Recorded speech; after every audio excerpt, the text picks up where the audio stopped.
All right, hello everyone. Welcome back to my channel. My apologies, I think that starting this link here, it's not associated with the one I scheduled on YouTube, so a little bit of a learning curve. I'm just going to tidy things up a tiny bit. Let's see.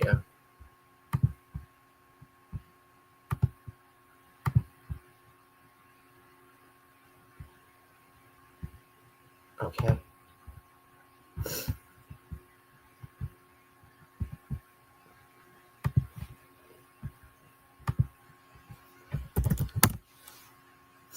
So I do want to create some pre-recorded little bumps and things to kind of flesh things out. At least I was able to make some funny images and names for the segments. The two segments I mentioned in the description, the idea is I'll kind of have reoccurring guests who sort of have their own pet projects, and I want to give them a platform for kind of continuing and exploring those ideas. I think that's a good recipe for a show. And let me see if my viewer is talking to me. Death to Zionism, Feminism, and the Thin Blue Line. Yes, you have my favorite username. I love it.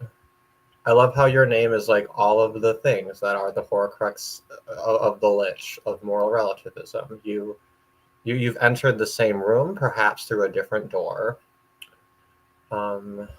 Did do you have a different identity on Discord? Okay, this is a pet peeve of mine, is people with fucking online monikers. I'm sorry, it's difficult enough for me to like continuously remember the identity of like a person in meat space with like a name that doesn't change, and then we go to the internet and then everybody has like a million like different handles and stuff, and like I try to use the same names everywhere because I just want it to be obvious it's me.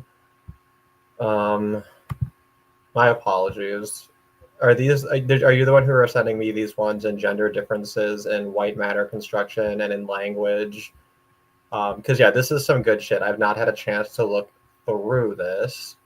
But yeah, definitely a lot here. Definitely a lot of fun stuff to look at. Not sure how much I'll be able to add kind of off the cuff, but let's see here.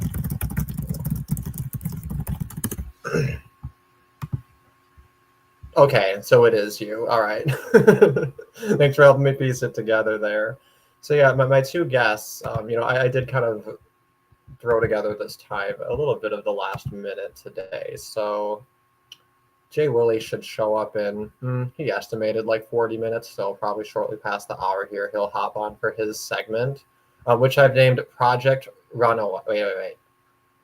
That's the other one, sorry. I named his The Cross Address, and I made a fun graphic for it.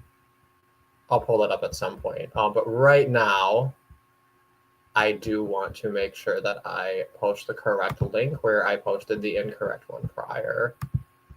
My goodness, I am trying to avoid this kind of boomerish setup. It's a real pox on the video, real sloppy shit. But compared to, the total desert of content that it has been, I'm not gonna, I'll take a small W where it is a small W, and we're just gonna keep improving each time. So yeah, Jay Willie's segment is kind of our anti-feminist or men's rights approach to intersectionality. We're retaking it because honestly, why would we give feminists that ground when there are some perfectly serviceable concepts in that approach? The issue is that it's just applied poorly. It's applied, for the purpose of just nefarious bigotry and just like retarded knee-jerk emotional relativist ignorance, right? That doesn't really say anything about the actual scaffolding of the logic or the theory, right? The logic could be perfectly valid. It's just the premises are dog shit, right? So that's the Jay Willie segment. The other one is we got a fellow here who is a bit of a fixation on Fisherian runaways. So that segment I've named Project RunAway because we're giving them all kind of funny gay names for Gaytriarchy, but not really promising that the actual content is going to be that much focused because I just think it'd be a little bit much. But given that this is a Gaytriarchy podcast and it's Pride Week, I figured I'd talk about that subject. I talk about that subject kind of right at the heart because I probably have some things to say that people might find a little bit surprising from like an anti-feminist standpoint. And I thought about this and I realized with a lot of these issues in social justice, we have this problem of what is essentially a God of the gaps argument in this false dichotomy between what they call innate or biological factors and then environmental factors. The latter being like just an absolute like messy bullshit category that makes no sense, right? Because you can define like innate biological things in terms of like IQ and stuff like that, things that are like a little bit more hard sciencey, measurable, more predictable. You can make stronger claims about it because there's obvious null hypotheses, right? And then just to create a mutually exclusive dichotomy, they say, okay, then everything else gets to be counted as environmental. And it's just sloppy and retarded. So when people point out that these social justice approaches, which presume that absolutely anything that doesn't have like a predetermined hardcore materialist like mousetrap style explanation, that anything that's unexplained, that just goes to environmental factors by default. And if you're looking at things like remotely, honestly, or with any critical thinking skills, like you should be able to at least vaguely sense that there's a problem. And one thing I noticed is that insofar as you measure these things, we have an emotional bias against explanations that are based in innate characteristics and in IQ and stuff like that.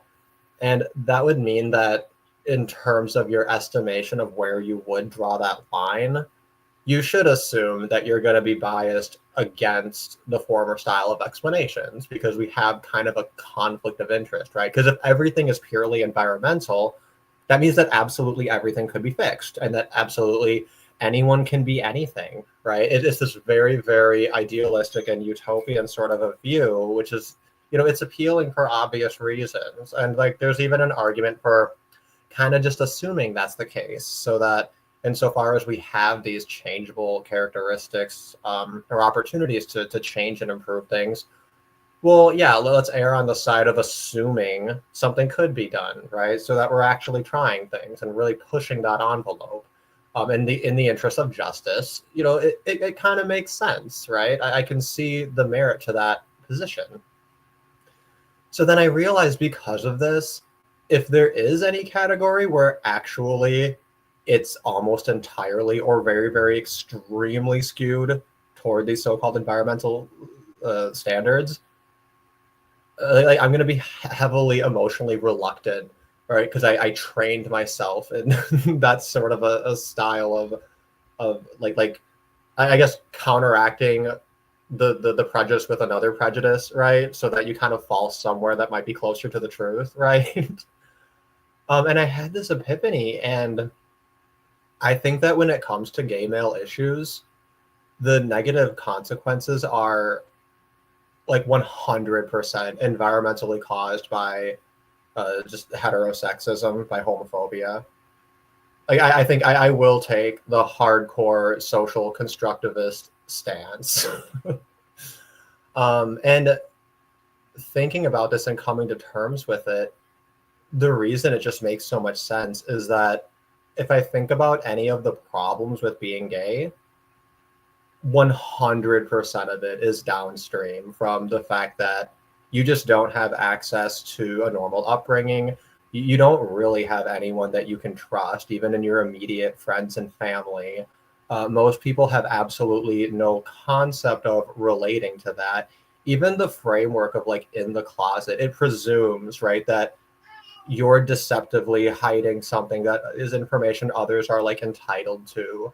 And when people can tell that you're different, it takes something that's very, very highly personal and then heavily scrutinizes it and then does so at a time when you're going through puberty, right? When you really stack it all up and look at it, like homophobia is a serious issue. And the reason it's not seriously being addressed is because people are just refusing to admit that the three Jewish religions, they're completely incompatible with like having like love and tolerance and care and concern for people who happen to be gay.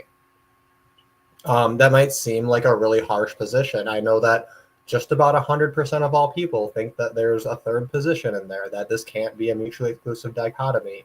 I think that's just bullshit, horseshit nonsense. When you look at these religions and look at their treatment of gender, it is 100% all about grooming men into being slaves.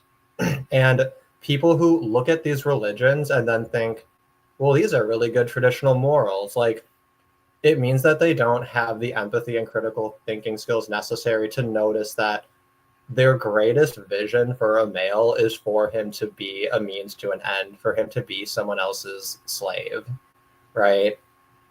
So these religions are fundamentally misandric. And this is why I think it's more accurate to, in a spiritual sense, conceive of Yahweh as a woman. She's a crypto tranny pretending to be a man. And she's basically just writing a diary about how she's not the problem in the relationship and never was. And then you look at the characteristics prescribed to like Satan, from Paradise Lost and everything. That's humanism. It's very much similar to Ayn Rand's philosophy, which an element of it is almost like a self-help book of saying, it's fine to glorify humanity and to celebrate our accomplishments and to not be ashamed of that, right? So she's very much like an antichrist figure in that way, and it all just really checks out.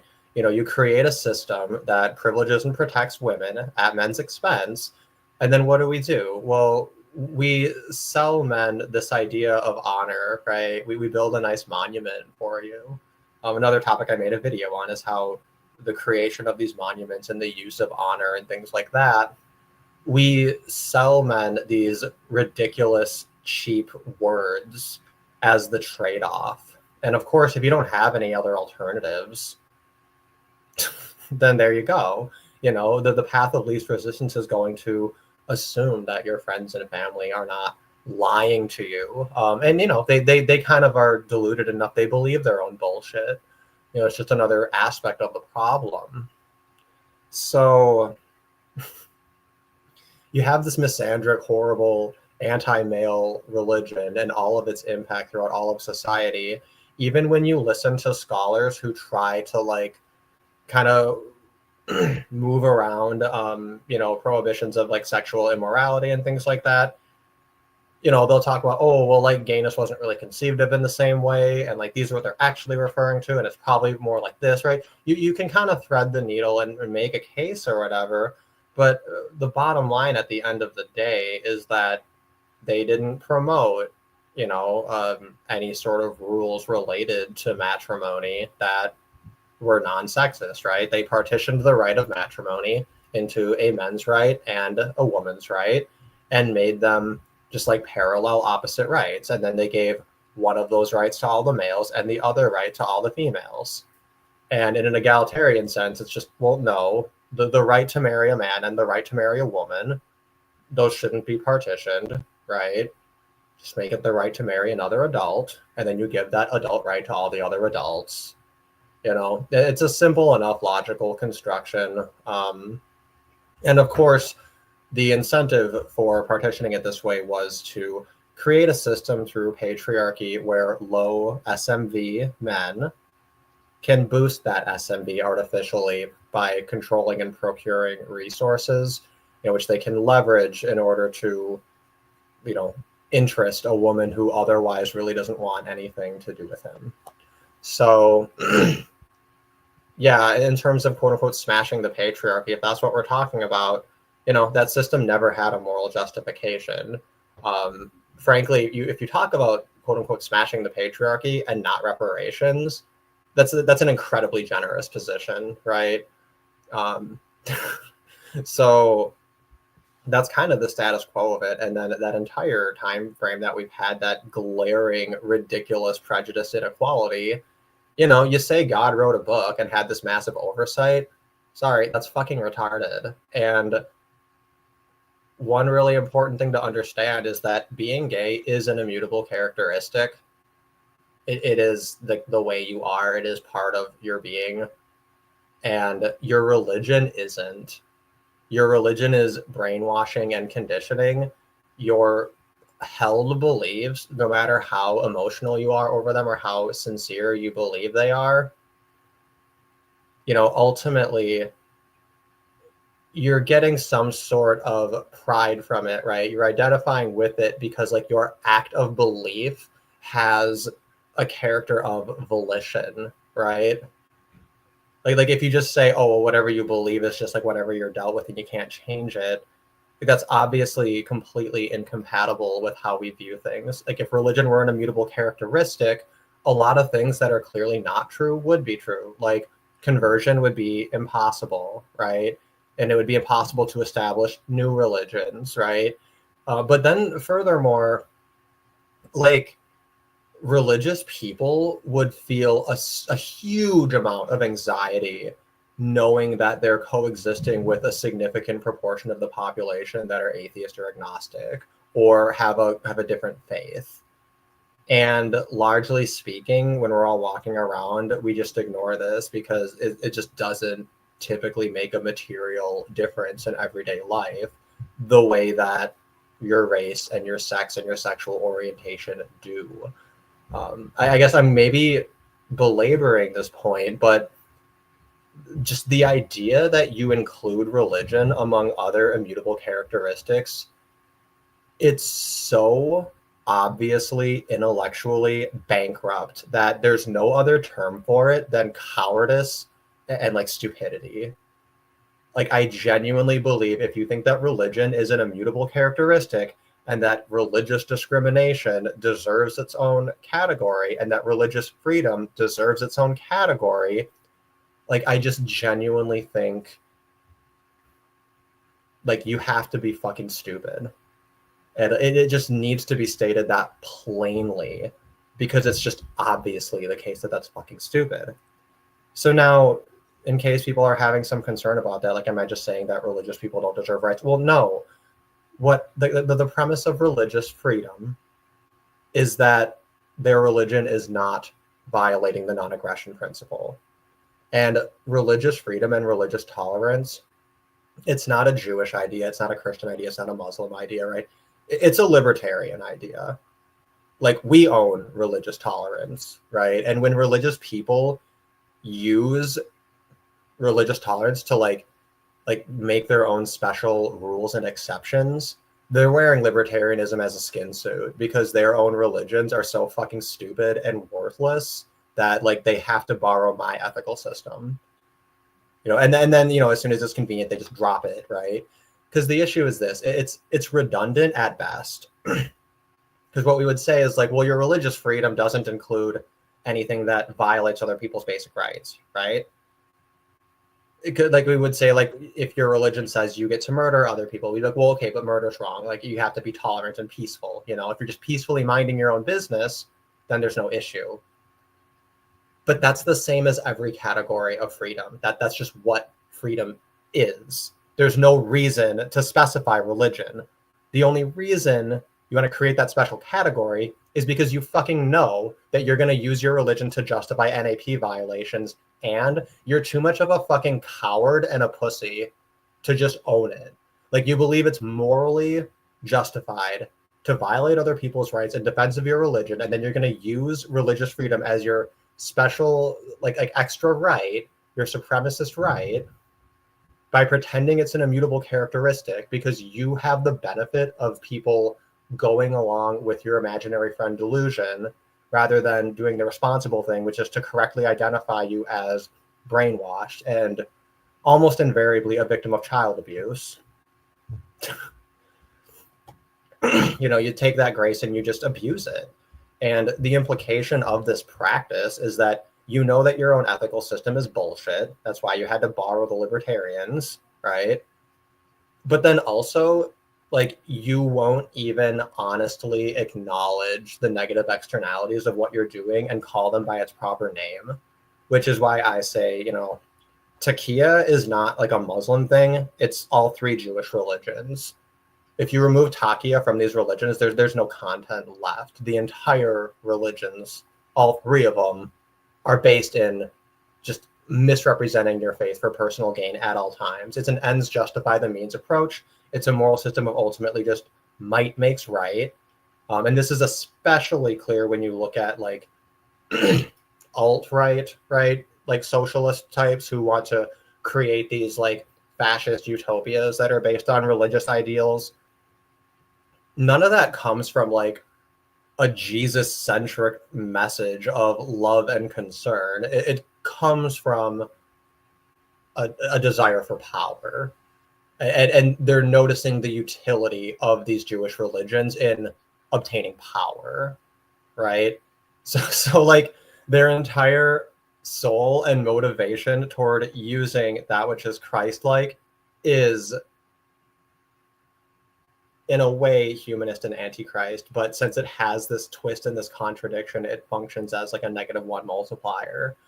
And when you look at things this way and break it down at that level, then when you see these like obvious glaring contradictions in the end result, it's well, yeah, duh, like, you know, garbage input, garbage output, right?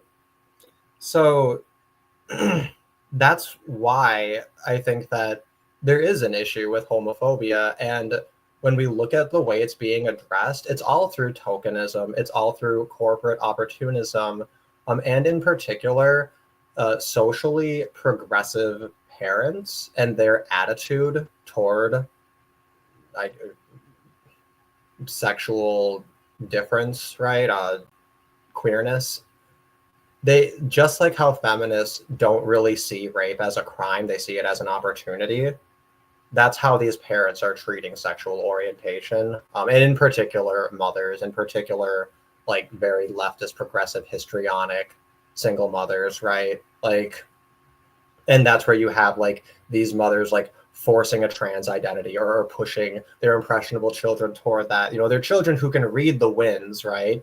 That they have these parents in this community that is elevating as a standard, you know, being non-binary and being queer and all these things, right? And elevating the gay experience as like this heroic struggle against the odds, right? And it's very much like when biological females engage with it, it's extremely inauthentic, and it is pink face. It is like as offensive as blackface, which like blackface is like slightly funny, I guess.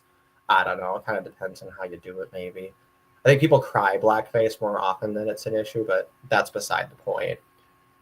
It is so offensive for a biological woman to like play into these retarded identities where they say that they're non-binary or whatever. It's very stupid. This entire issue of trans identity, of like identities that are non-male, non-female, or whatever, you know, we have a pathway to resolving this issue and having your infinite gender expressions, right? And it's called egalitarianism. Now, what's happened, of course, is our approach to egalitarianism was filtered through feminism. Feminism is just traditionalism on steroids, essentially. It's just traditionalism, but even more, because the heart of traditionalism is simping and pussy begging and women being opportunistic cunts. So when they realized that they could just have their cake and eat it too, you know, it just makes logical sense that our first serious attempt at gender equality would get filtered through a lens that then like they only do what they know, which is to double down on traditionalism, which is why the feminist movement has basically only ever said, you know, I'm pissed off because I'm not self-actualizing, and it's all you fucking men's fault for not self-actualizing for me. If you fucking men would just support me more, then I would self-actualize, right? It's like it's that ridiculous. Like to self-actualize, you have to do it yourself. And this mindset and this traditionalism and this tolerance and this entitlement on the part of women that they've been, you know, again, are they indoctrinated into it? Is it just their nature? You know, I'm willing to see that play out however it needs to, because we've never had a serious social or cultural movement that's willing to tell women, Like, put on your fucking big girl pants. You've been wearing pants and voting for a fucking century. Every single time you voted was an act of supremacy on grounds of equality. Like, you're pathetic. Like, you get an F. Like, you, and this is like you guys as a class. This is your movement that stands up, that everyone's aware of, that says it's speaking for you. And like, what, less than 1% of women even have the self-awareness and the sense of personal responsibility to say, hey, fuck you, you don't speak for me.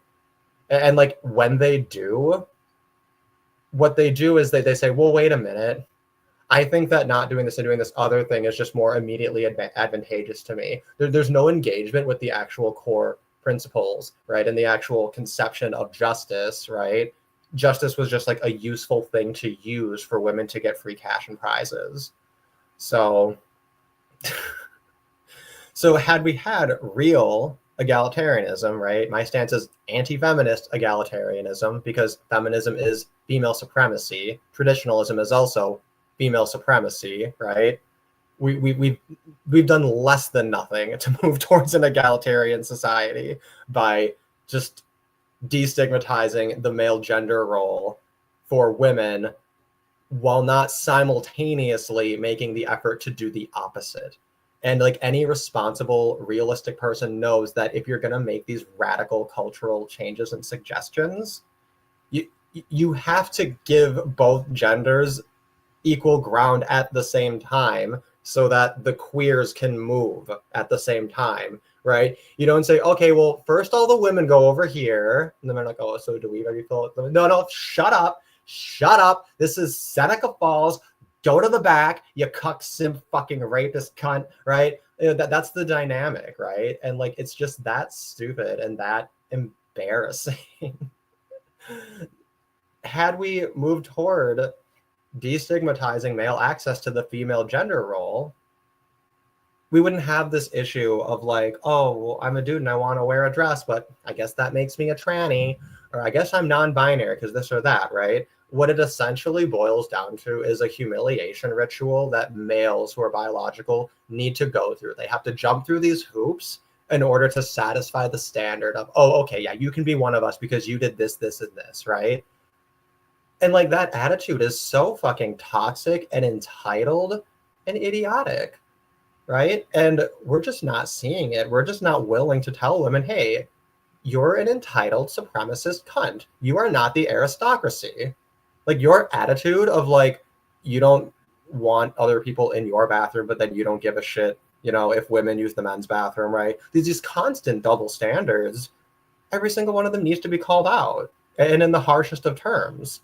Because in the current status quo, there's not like a single woman on the planet who has the right to judge a man's attitude towards women, is the brass fucking tacks of it. When you give one group so many extra special rights and privileges to the point where they're just fucking ungrateful and ignorant and constantly greedily repackaging it to snatch more and more privilege from the jaws of oppression, or sorry, oppression from the jaws of privilege, right? That's how they go. Like, it's a fucking cartoon. It's a fucking cartoon. So like, this isn't some high IQ, big intellectual exercise. We've had a little too much intellectualizing in a lot of ways. The problem is the will.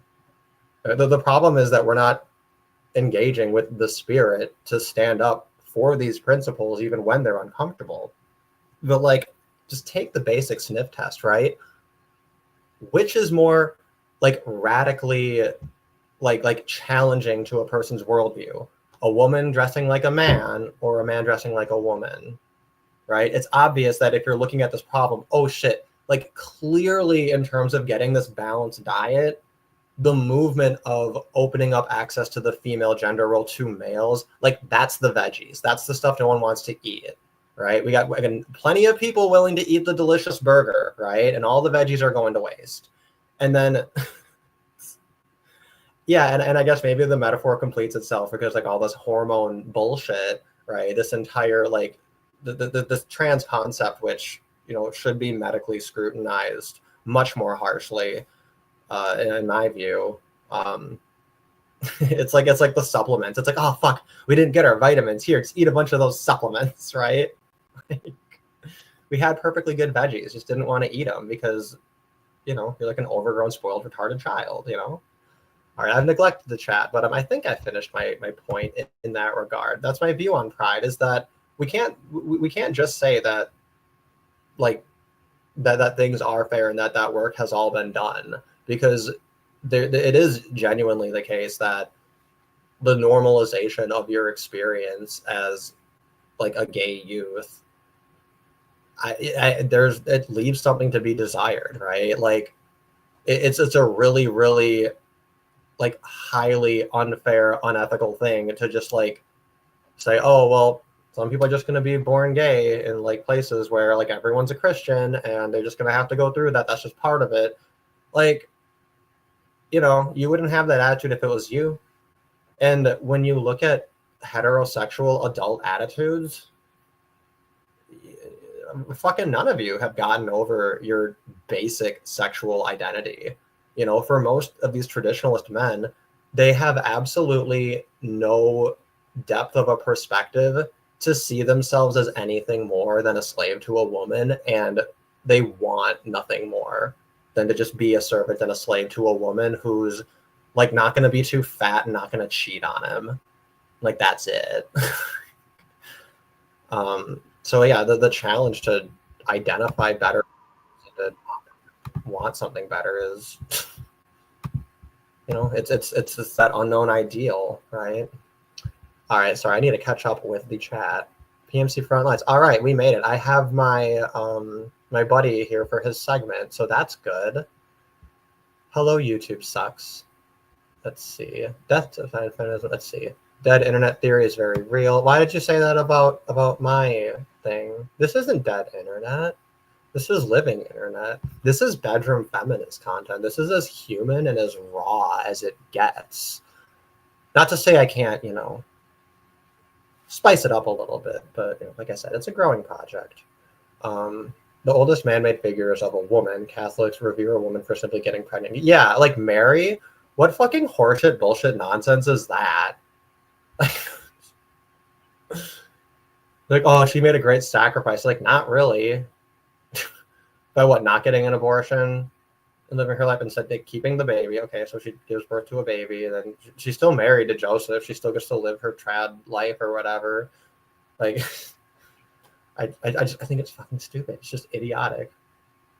You see, it makes so much sense as to why Brian Martinez loves boots so much, loves boobs so much. Yeah, I mean, I have a lot of respect for Brian. I understand though that a lot of the things I'm gonna be saying in this new arc in my channel would be like very personally offensive to. I mean, not him specifically, but because like I think that religion is a sacred cow that's gotta fucking go. I'm sorry, but you cunts have had like 2,000 years to make it not psychotic, and no, like feminism got its 100 years. The Jewish religion's got like a few thousand or whatever, and it's like no, like we don't need them, right? And it's just hysterically fucking stupid. If you actually look at the principles you rely upon to hold people accountable, to hold people to ethical standards, and the things that are actually beautiful and wonderful about the universe, every single element of it is just insulted by these religions. You know, like your God doesn't exist. So that means that when you give glory to God, it's stolen valor. She didn't do anything. She doesn't earn it, right? Like that glory belongs to nature, but belongs to reality. And insofar as it's artificial, it belongs to the humans who artificed it. And that's the thing we're missing, is we don't have any fucking pride. And you know what? I think that's the recapturing of pride, right? I always thought of pride as like, that's one of the 7 deadly sins, right? Not a great look. Oh, you just have pride in what? Because you like to suck dick? You know, you shouldn't be proud of an immutable characteristic, right? Is always the way that I saw it. Like, it's just the way you are. Your sense of pride should come from your achievements, should come from things that like are truly like unique and interesting about you. Being gay just isn't that interesting, you know? But then I thought of it, and then the other counter argument is that, well, the culture is so much broadly a culture of shame that like pride is the antidote to it, right? And like I guess there's nothing there, but you know, having a problem and then neutralizing it with another problem is very fundamentally different from just clearing things and having like a true neutrality. And to some degree that may be idealistic and utopian, but I think that that is the ideal, right? And like if we're going to anchor things on pride, that means that we're kind of investing in the culture of shame always being there. And I think that that expresses itself when like people want queerness to be this edgy thing, to be this counterculture, to be this dark struggle you go through and triumph at the end because it makes a great story. But like, we are not entitled to forcing defenseless, vulnerable children through dramatic arcs that we find morally, aesthetically pleasing, right? These are human lives, and children deserve to be treated with compassion. They deserve to be protected, and it should just go without saying. And I genuinely place it on the three Jewish religions, on feminism, and on all forms of archaism or statism. That invariably you can just reduce these down to allowing women to use children as means to their ends. That whenever an adult woman versus a child is in conflict, we start with the adult woman. It's genuinely about pussy worship. All right, let me bring my guest in here. Let's see. Oh, that's a good point, YouTube sucks. He says he's not even gay and was on the receiving end of homophobia. Yeah, so I don't want to discount that, right? Because yeah, it is bad for any man, right? Because it like it is an attack on a man's status. This is one thing. I watched a recent Mr. Pink and Yellow video where he was going through these drama YouTubers doing pedo smears, and I 100% support that arc of what they're doing, right? I know that the first video I made on my comeback was mean, kind of.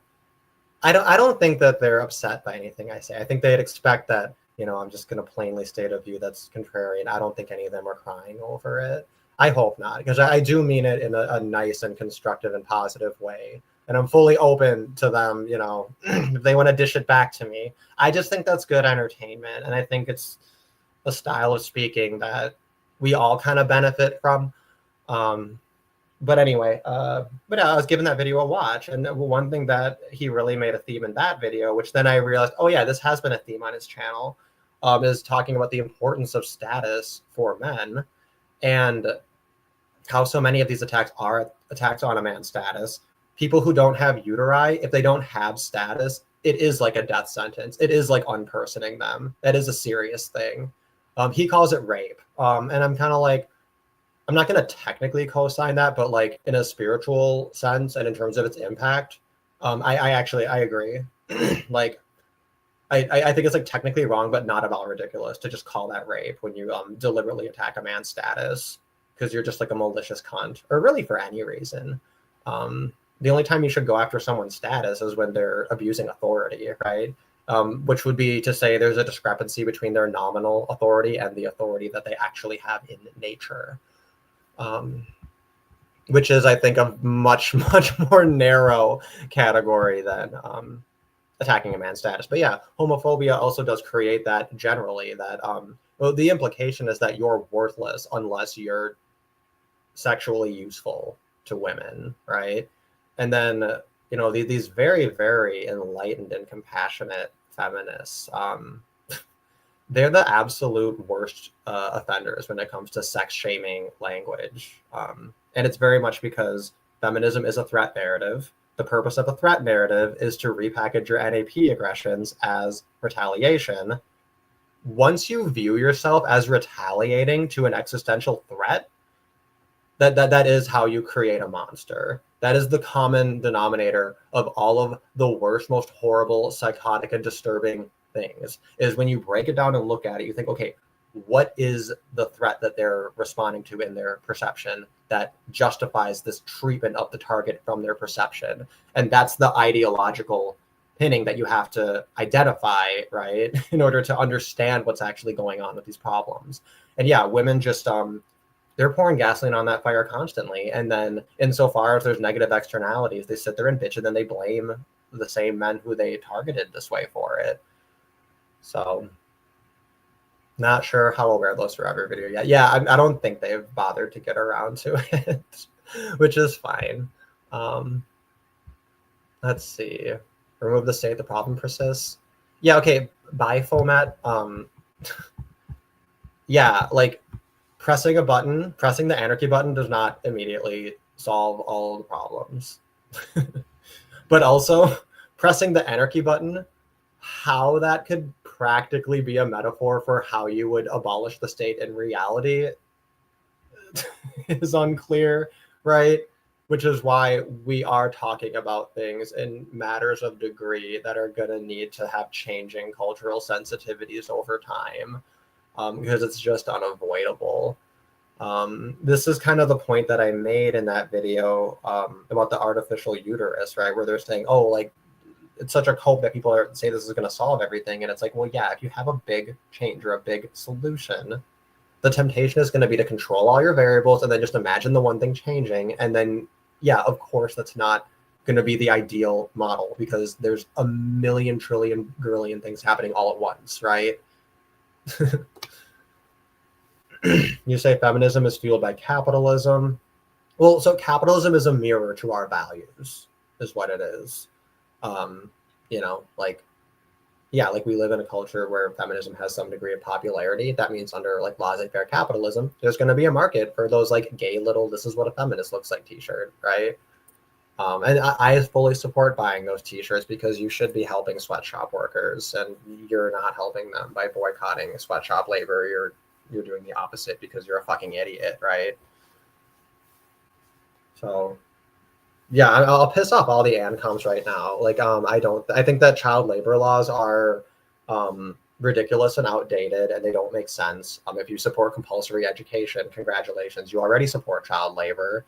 The kind of labor that you put these kids through in school is like often more stressful and difficult, but then without the payoff of having like an actual like applied benefit in reality, right? Like in education, we kind of pretend that's the case because yeah, maybe sort of you can retcon it later and say, oh, see how that was useful. But like if you're learning shit in the workforce, it is by definition something pertinent and relevant, right? So like you don't even have to worry about that problem. And they say, well, what if you miss something that's important? But it's like, but if you're out there already learning skills that are going to make you self-sufficient and make you like have more options in the workforce because you're learning relevant skills and proving that you're capable of like showing up at a time and not fucking flaking, and you have documented proof of it in the form of a resume with references that can verify these things for you, that's a lot more fucking useful, and it tells you way more than any kind of diploma does at any level. Self-sufficiency is an illusion. Okay.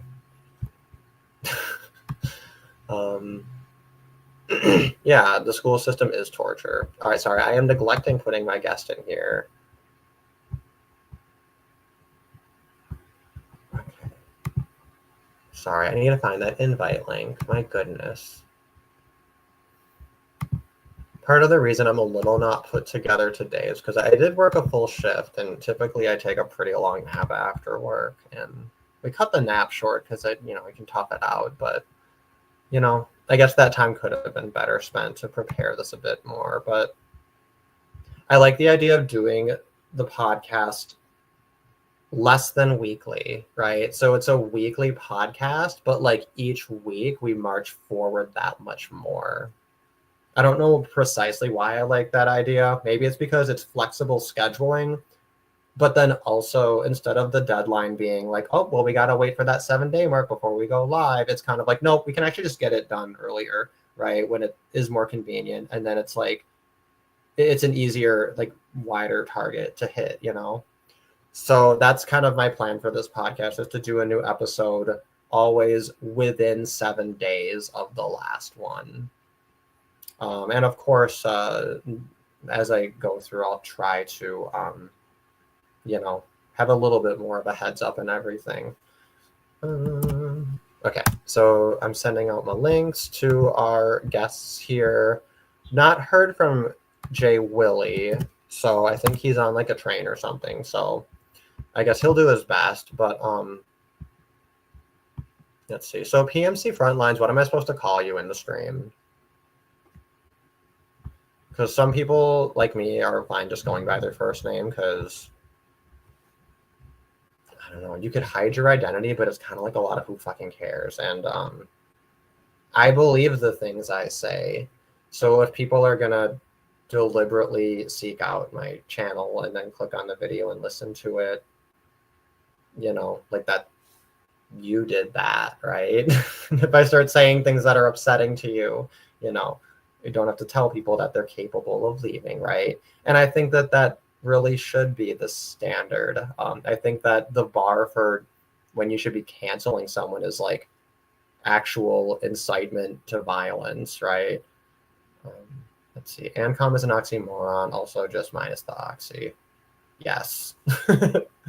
This is a fun little thing too, is we have this little rat's nest of ANCOM adjacent to my based mustache twirling capitalist friends. But I like that we do have a shared common enemy. Ideally, I'd like to break that conditioning because any kind of communist worldview or socialist worldview is just toxic and horrible and anti-human. And I'm telling you sincerely, that worldview is hurting you as a person. It's making you enjoy life less. It's making you a less efficient person. It's making you someone who sees so much like paranoia and evil in the world that just is not accurate. And it's causing you to completely discount opportunities that's there and like the beauty of life. And the other thing too is that like the obvious solutions under a capitalist framework, it's so much better. And it's like if you were able to hang your hat on this retarded communist bullshit, I mean, it's never gonna happen. I mean, you might as well like why not just say we need to go collapsitarian, and then let us go through the anarcho-capitalist phase, and we'll see if it doesn't vindicate you. You're gonna find though at a point when we have such lavish wealth under capitalism, we're just gonna pay for your fucking communes just to like get you out of our fucking sight and to make sure you don't sabotage our fucking businesses. Like anything you want, you can be the biggest welfare queens in the world. Like dead ass serious. Whatever you're imagining you're gonna get through your socialist bullshit, you would have so much more just by the graces of like a bunch of rich Chinese people, essentially, is like how it's gonna play out. Like they're just gonna pay to shut up like just like fat, entitled, retarded, lazy, disabled people who are disabled by their own fucking volition. The one thing they're able to do is disable themselves with their mindset. Anyway, there's your toxicness. We'll bring Jay Willie in because he won the race, it looks like. Yeah, I was really like, I had to like really like be quite quick to get home there. Well, I appreciate the hustle. Thank you for fitting into my kind of arbitrary schedule that I set. So I'm not ungrateful. I do appreciate it. That's awesome. Do you like how I tried to pressure you into making it 20 minutes because I imply that you're probably lying? Oh yeah, but that's a good thing. But like, because like yeah, but then I really tried to make it quicker. It was like impossible because of the trains. I just realized I'm probably gonna have a doubling of the audio. Fuck, did this happen on the last video? I'm such an idiot. No, I don't think. Because I noticed my fancy headset, the battery life on it, since it's wireless, is like maybe an hour. But I think we'll have enough. That'll be enough for now, I think. But we need a better solution. I have to like jerry rig this wireless headset into a wired one again so I can actually fucking use it. Sorry, I just need to find the receiver. The tiniest, most losable little receiver in the world. But it was interesting. You basically said that it's like it's much better to do the solution with capitalism, which I actually agree with. Because like it would actually solve all the fucking problems, because we see that in societies all the time. Whenever like something fails right in society, the free market and the market just like picks up it and do it themselves.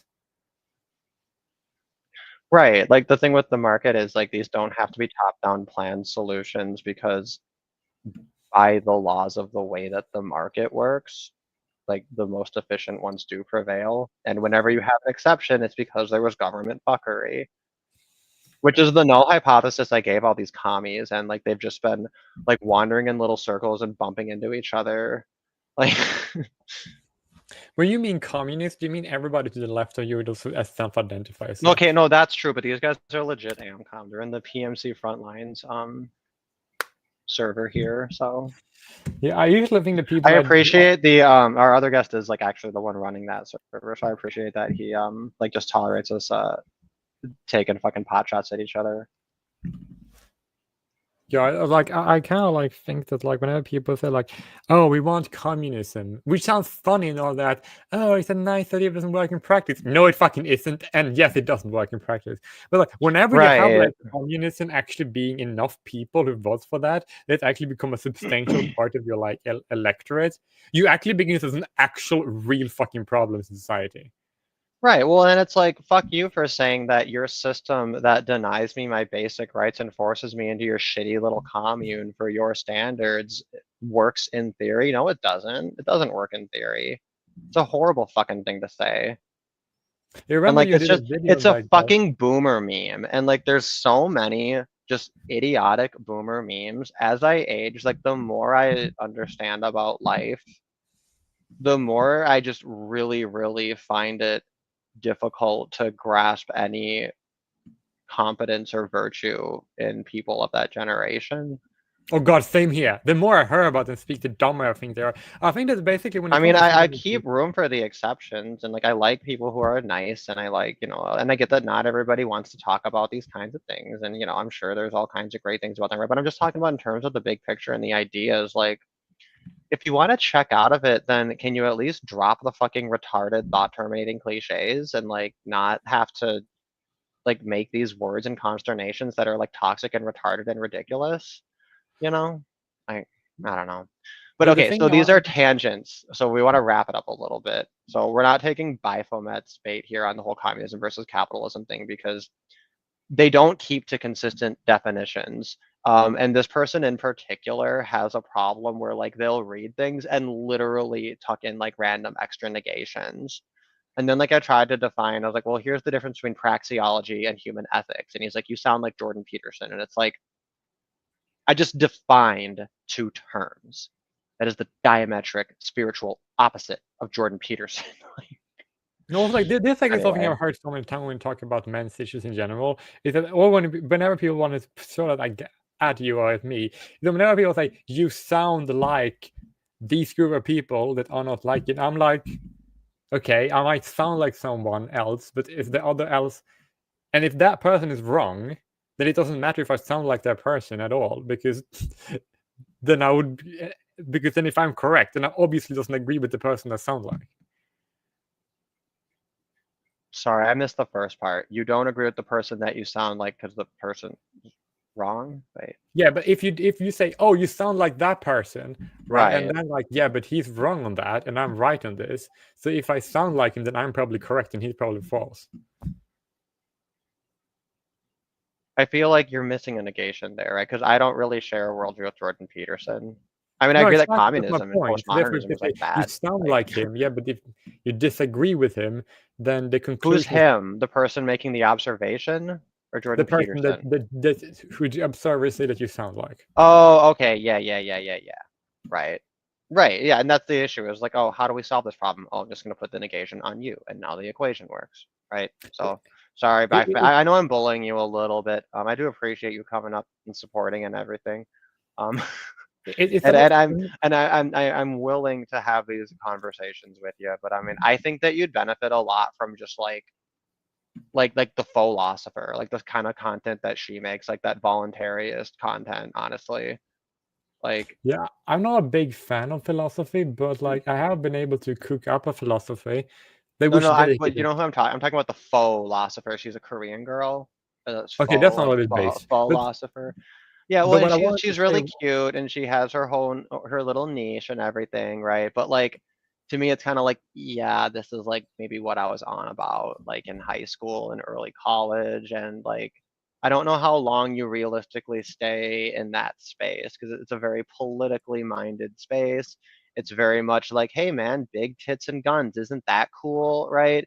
And it's like, yeah, Yeah, we get there's it. a Like purpose. libertarians fucking hate everyone else, and like we think everyone is so retarded that like the only way that we can appeal to them is saying, hey man, don't you like guns and drugs? Isn't that cool? Like, No, but here's the thing. I'm transcended like politics because I basically care about the cause and the issues, right? And I want those to be solved, and I want it to be solved ASAP, right? So I don't really care how that comes about. I just want it to happen. I got distracted reading this comment, but you can't just call everyone who criticizes capitalism commie.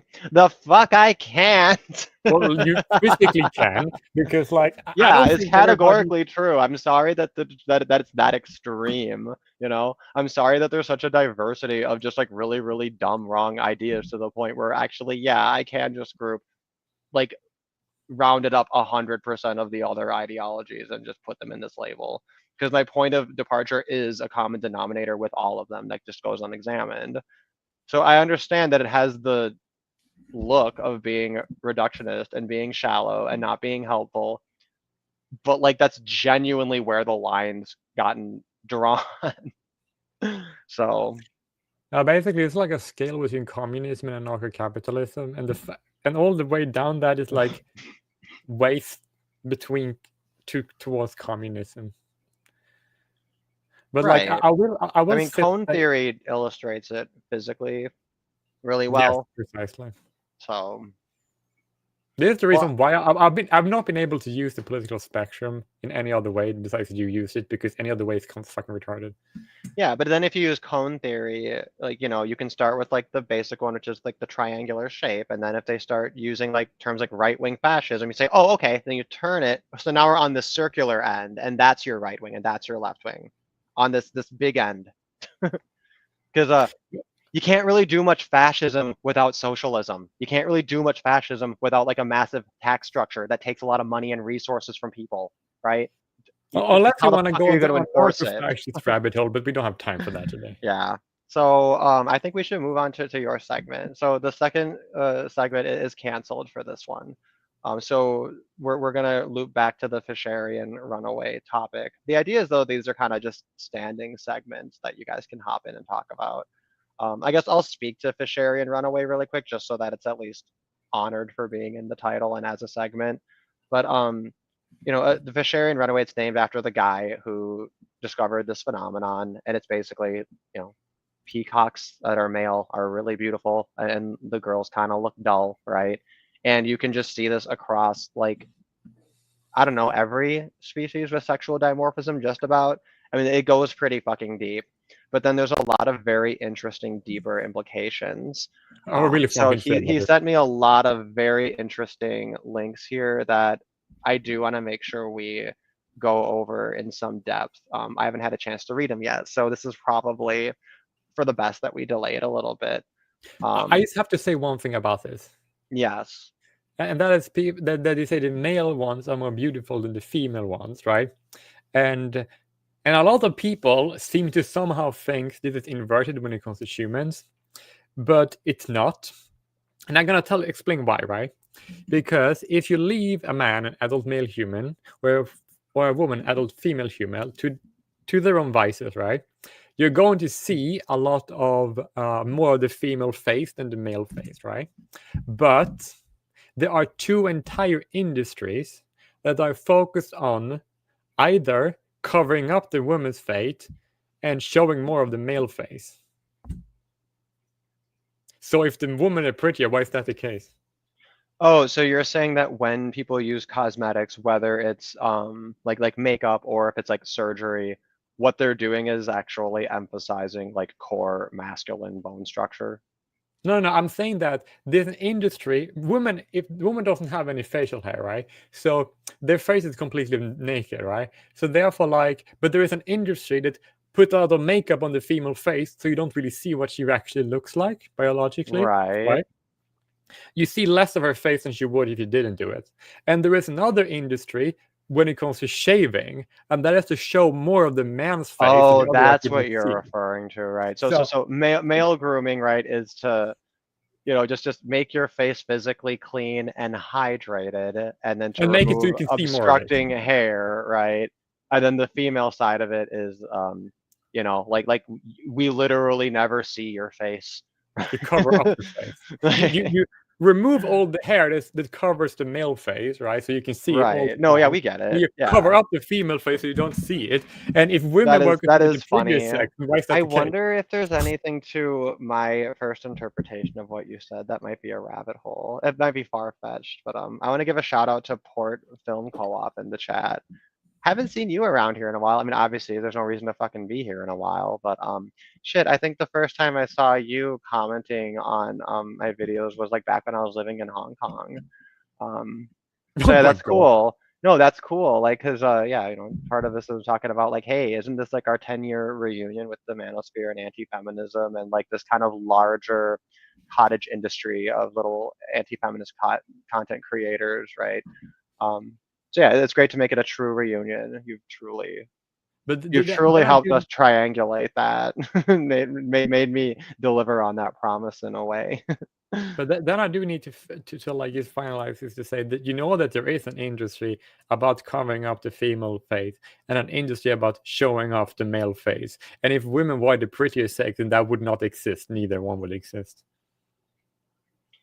Yeah, there might be some interesting counter arguments to wiggle out of that, but just on its face, pun intended. I know. I like the talking point. You have a great audience for that though. You're kind of preaching to the choir, at least as far as I'm concerned. Okay, but let's move into your topic proper here, which I have named the cross address because we're giving things funny gay themes for the Gaytriarchy. Aren't you like going to show the screen of it? Yeah, but you go ahead and start talking so that I have time to boomer it up. Okay, that sounds good. But like in order to do that, I kind of like there are so many of them, right? Which one do you think we should? No, this is your job. This is your job to edit. Anything you want from there that we want to go through. I mean, we could go back to kind of where we were. No, I decided that did we have a standout one that we were kind of aiming towards? No, we can say one that we did do, but I also want to underline it. Yeah, well, which one do you have in mind? Basically, like the access to parenthood, to gain parenthood. Oh yeah. So I think we're gonna go down the surrogacy rabbit hole and other related topics. Yeah. I think that was the one that we were like, that would be a good one to highlight on the next episode here. So yeah, let's fucking go. So go ahead and gallop it all out so that we have a number of topics to maybe loop back and clarify, and then as we do, it'll probably spiral out of control. But I am aiming for doing maybe like 30 minutes. The what? Like 30 more minutes before we wrap it up. That's good. Is the broader time frame we're looking at. That's not a good idea because I'm so sorry, I just can't stop. Yeah, it's that basically we like have correctly identified, right? That there is that there is not, that men and women does not have, well, frankly, the same access to parenthood, right? That's a fact when it comes to biology, right? And also, like, even though people might say that, like, oh, it's easier for a man to just make a woman pregnant, but it's not just access to literally be able to breed, because then, of course, it's easier to like just throw your sperm into a sperm bank and hope someone picks you because you're very pretty and all that. Yeah, that's not really. It's not just about getting access to physically breed somewhere with someone. Like, that's just bullshit, right?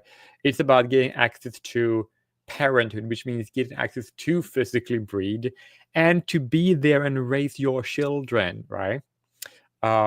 Usually when people talk about it in the blanket, incomplete male issue is that people say like, oh, but like that's because the courts are biased. They just give custody to women if the kids are born out of wedlock, and she doesn't have to name the man on the birth certificate,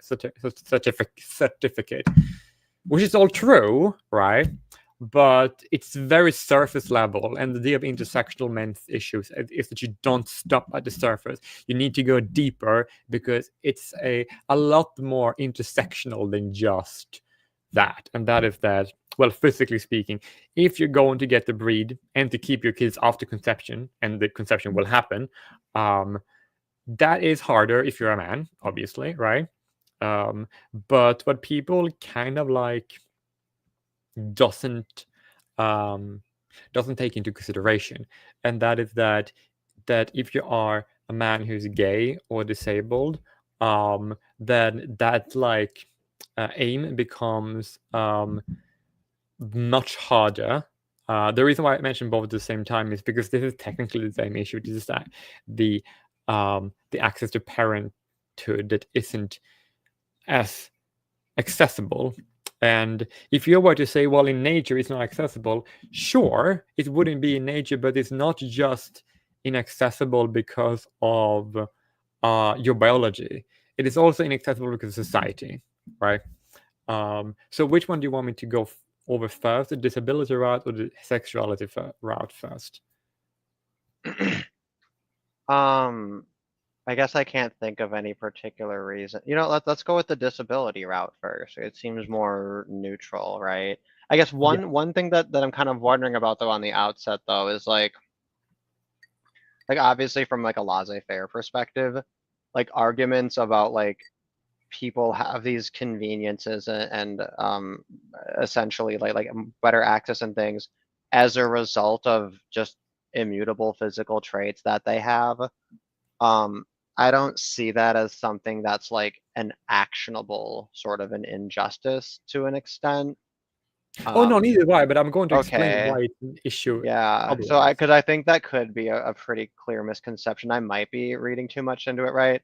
But like I hate this idea that it's like, oh, well, since women are obviously going to have a natural advantage in procuring a status of parenthood, we should be actively finding ways to neutralize that natural benefit. And I just want to make it very clear, I 100% would be opposed to Me initiatives too. like of that nature. But in terms of legal standards, there should be a gender egalitarian standard. And that should really go without saying. And typically when people defend anything outside of that, it's because you're a low SMV male trying to leverage the fact that women don't actually love you with a tyrannical system. And if you're a woman supporting it, it's because you're like a spoiled, lazy cunt.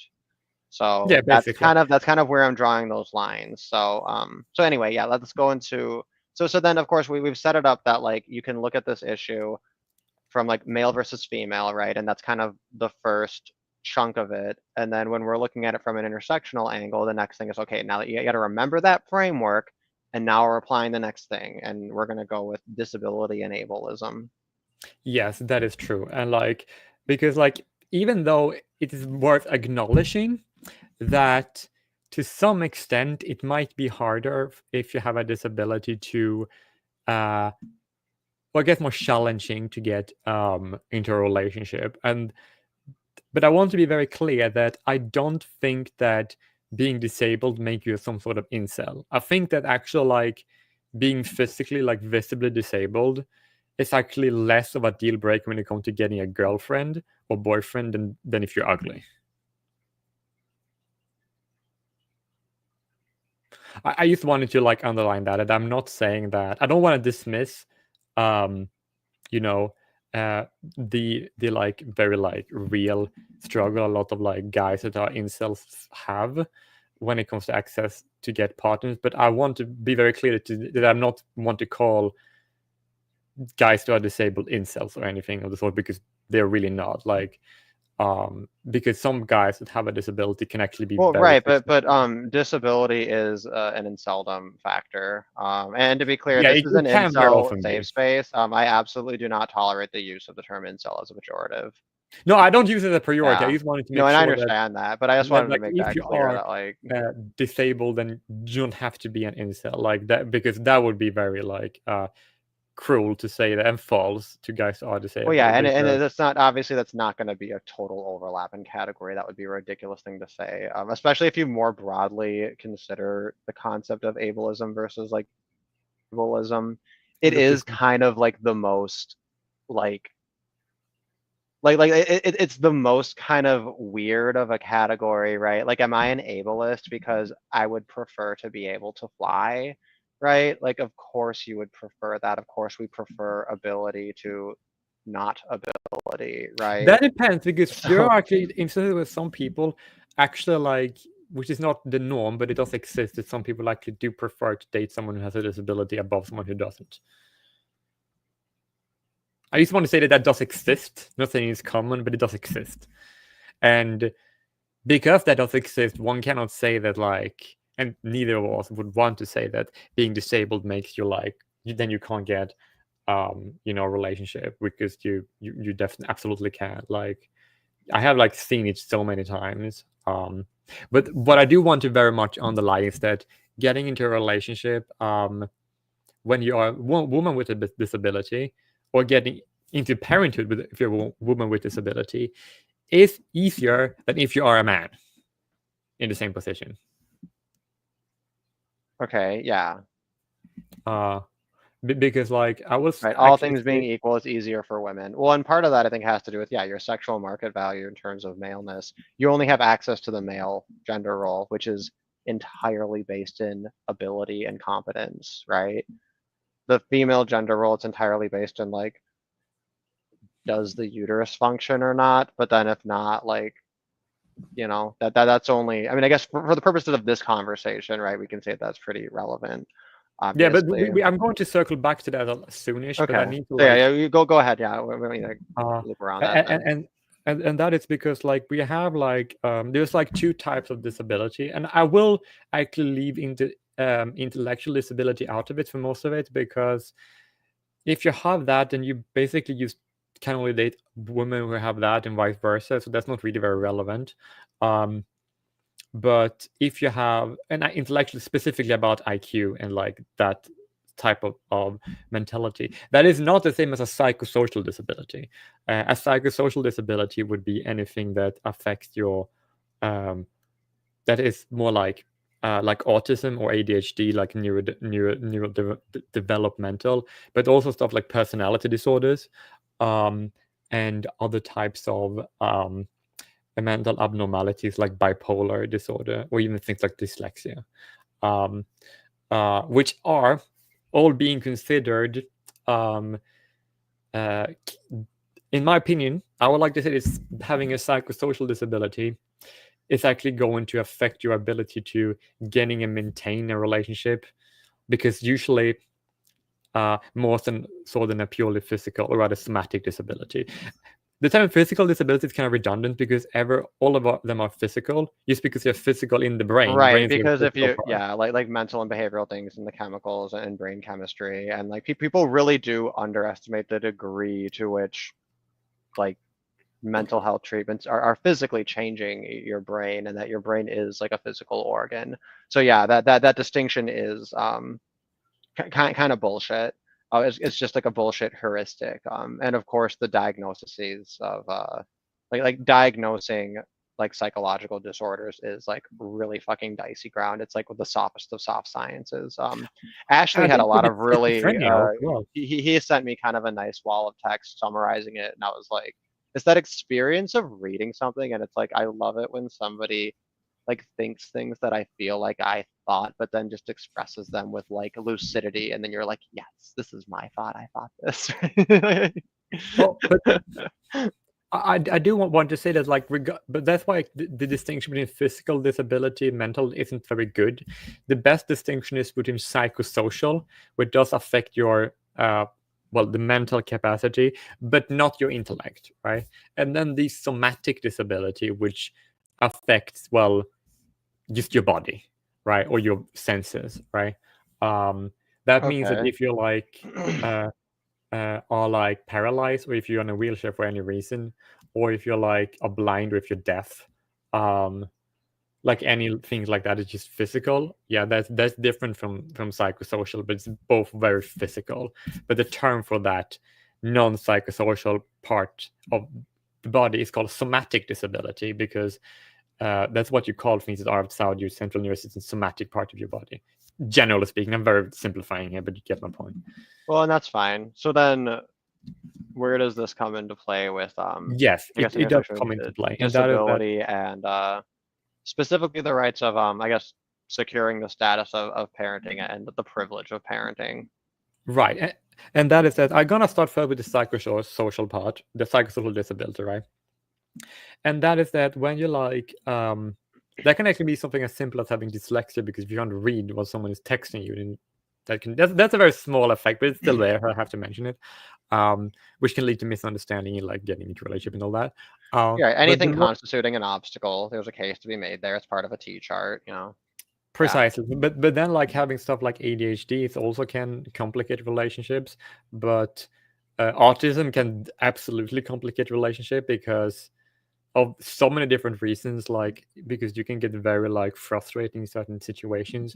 It affects your ability to properly communicate to other people, and that can be very hard to like know what your partner mean and what you're gonna get when you have difficult with like actually communicating and understanding other humans, even if you're smart as fuck, right?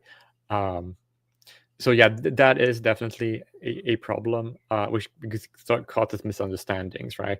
And many people that have like these disorders, like autism, ADHD, can be quite frustrating for other people, which kind of is. So therefore, some people might just not want to date you because of that reason, right? Even if you're like a great guy or girl, but if you're female, you kind of like have that female privilege to like compensate a little bit, and. So yeah, I would like to say that because if you have a disability, basically like how you look and who you are as a person kind of like becomes a little bit more important. But those things are still way more important than your disability itself. I just have to clear that out, regardless of what kind of disability you have. Sorry, what kinds of things? How you look and how you like, how hot you are. Basically, it's more important than having a disability, in my opinion. I don't know if we can just state that generically. I think it's definitely that's often always true. for everyone. Yeah, But would you rather date a guy who was disabled and hot, and a guy who was not disabled and not attractive at all? I mean, couldn't you kind of make like a supply and demand style curve for that, right? Where there's a point where it's like, okay, I'm looking for so many points, and like I'm willing to compromise this far in one and this far in the other. And then there's kind of a range of configurations where it's like, you know, like I'll take one that's a little rougher looking if like the disabilities are less of an impact. And then it's like, to what degree do we even make that comparison? It's very apples and oranges, I think. I mean, the looks part of it, I think very well can be reduced to like a numerical, simple scale. Ability and disability, I think that's much, much more varied and complicated. Someday we need to rank which disabilities are the most preferred when it comes to dating. We do a tier list. There might be a funny way to do it. Like I don't know. I don't know how I feel about that. Like a tier list, like fetishizing disabilities. I feel weird about you aren't really that. fetishizing it. You're basically trying to analyze basically how a relationship would work if you want. Is that not what that would be though? I feel like we would like think this is a funny idea in theory, and then we'd be like partway into it, and then we'd be like feeling gross. That's like my it feels a bit rude to talk about it now in a way, but like because I want to like get into like the gist of it, right? Yeah. And that, but I still think Chat, what do you think of that as a topic? Should we try that? I think that would be a dumpster fire. It'd be entertaining, but I don't know. Yeah, that's what we should do that someday, because that would be entertaining. But now we have to be very like, you know, objective. Maybe I'll give you the stage to do that, and then I can just like sit there and kind of like. How would you say my own disability? Slowly back away into the bushes and just react. We have some enthusiastic support for that. Yeah, but it's fine for me to say it because I have a disability or free. There should be some other there should be something a little bit going into that, like talking about attractive men and going through that, like really gaying it up. I think if that's going to be the angle of a Gaytriarchy podcast, I will advertise that so that people know what they're getting in for. I I want to make it like a comfortable enough space for straight men that like we're not just gonna put like a bunch of swinging dicks all over the screen and then talking about. I wouldn't even be like, comfortable with that. But I just have oh, to that's great. I clarify get to one make you thing. uncomfortable. That's kind of funny. Yes, but I do need to clarify this, and that is that, like, saying that you wouldn't mind if a guy has a disability, it's not fetishizing it. You just want to state that. But like, I will just move forward to explain all of this, because I think this was a bit tangential. And that is, I want to elaborate that. God, how to say this? That because disability like autism affect your ability to communicate, that could be an obstacle into maintaining relationships, right? Or to get a relationship, right? Because, yeah, if you have difficult communicating with other people, how are you like going to meet new people easily? Yeah, but then if we extend this into the intersectional framework, right? The reason this is going to more disproportionately impact males, right? Besides just the fact that you're more likely to be seen as problematic and therefore more likely to catch a diagnosis and more likely to get inappropriate treatment, like all that's true. But then also when you look at the sexual dynamic, especially from a heterosexual viewpoint, it's all on men and boys. It's all on the male half of it. They are the ones who pursue. They're the ones who take the risk. They're the ones who face the rejection. And like if you're female, you can just be totally passive. You don't really have to be reading Cosmo or really doing anything or making much of an effort to anything, So like you can be disabled and you're still gonna have potential suitors, right? There's a video like Ashley had sent me of like, this horribly maimed, like burn victim girl and like multiple suitors who are like, she seems like she's got a really sweet personality. Like right. So it's like this like the comical extreme where that would be an absolute sexual death sentence for a male. And it's like obviously that's not great for a woman either, but if we're making a gendered comparison, well, there is none. Like clearly these are men's issues predominantly. Yes. So yeah. But I will also like want to talk about other type of like psychosocial disabilities that people can have. Like if you have, for example, like a condition like schizophrenia or bipolar, or even any personality disorder, then if you're a man, if you have it, right, you're way more likely to be considered somewhat like dangerous. And even like more milder disabilities like autism, like then people might say like, oh, I don't want to date a guy like that, because usually it's not because they actually know what these disabilities are, but they like think that they are scary, right?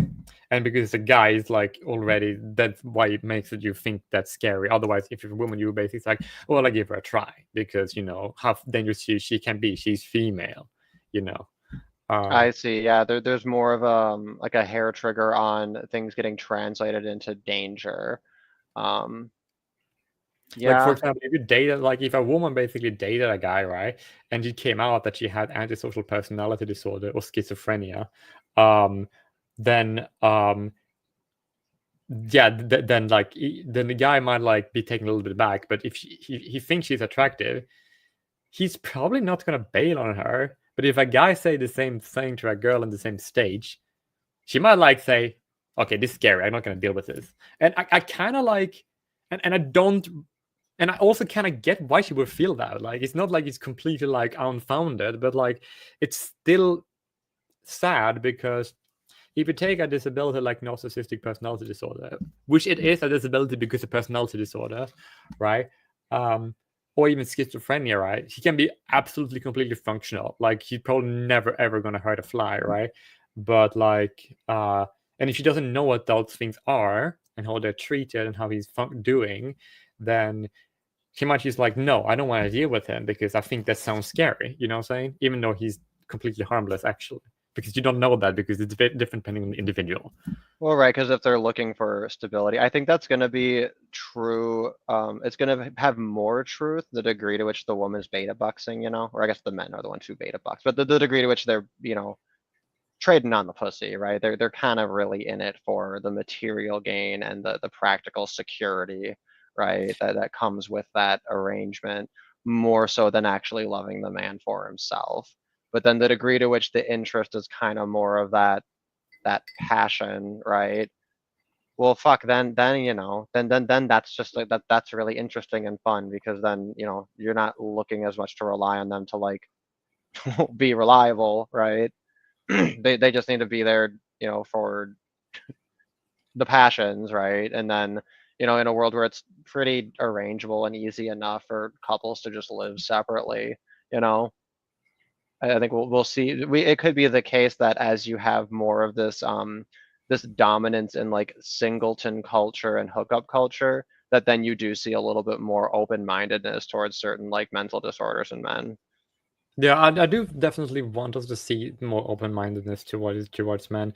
But what I wanted to say is Yeah, is that that a white pill? Is that some of these factors might like accidentally negate each other out a little bit? I don't know. yeah, but that's true. But I want to very much I mean, it's underline. bad news for men in that category who want like a normal, proper, like traditional relationship, Yes, which obviously. most men want. But what I do, Right.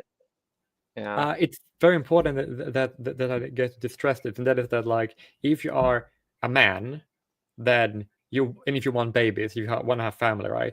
If a woman can give you that, then all the other things they might say, okay, this disability might be an obstacle, but or might be an inconvenience. He might think, but she's still gonna be able to do that. She's still gonna be able to breathe with me. She's still gonna be able to have a family together, right? Because it just means that you have to work a bit hard. But as a man, you expect to do that anyway. But the other way around, it becomes kind of like double whammy, because then it's like, oh, why should I pick you among all the other guys when you have this disability? Wait, why pick what guys if you have the disability? If a disabled guy like should be picked over another guy who's equivalent Well, yeah, and all doesn't things have a being disability equal, right? You precisely, generally, and therefore, like, if but you of want course, when you say all things being equal in regards to human beings, like you're not really going to achieve that but I perfect mean, all things comparison in seeming nature. equal from the perspective of the woman who's judging. Right. Well, and then of course you bear in mind that, she has multiple options to choose from, and Yeah, she's going to usually. choose, And in that's not theory, because she's one. disabled, that's because she's female. Right. Well, it's that they have the opportunity to express the ableism more so than men do. Exactly. And thus, like, that is like, if a guy has this, like, a man who dates a woman who has these psychosocial disabilities, or any disability really, he might just say that, oh, well, I just want to get a woman and I want to have a relationship and she's pretty and all that, so I just learn more. If a woman, because of her options, she might say, no, I don't bother with learning about it because it just sounds uncomfortable and I can just get another guy. Mm. Right. So that's Right. also Yeah. I mean, they have the options, exactly. Man, Terrence just mentioned in the chat. Hey, Terrence, good to see you hopping in. Yeah, it says reminds him of Papa JF and Mama JF, which like, that legitimately makes me really sad.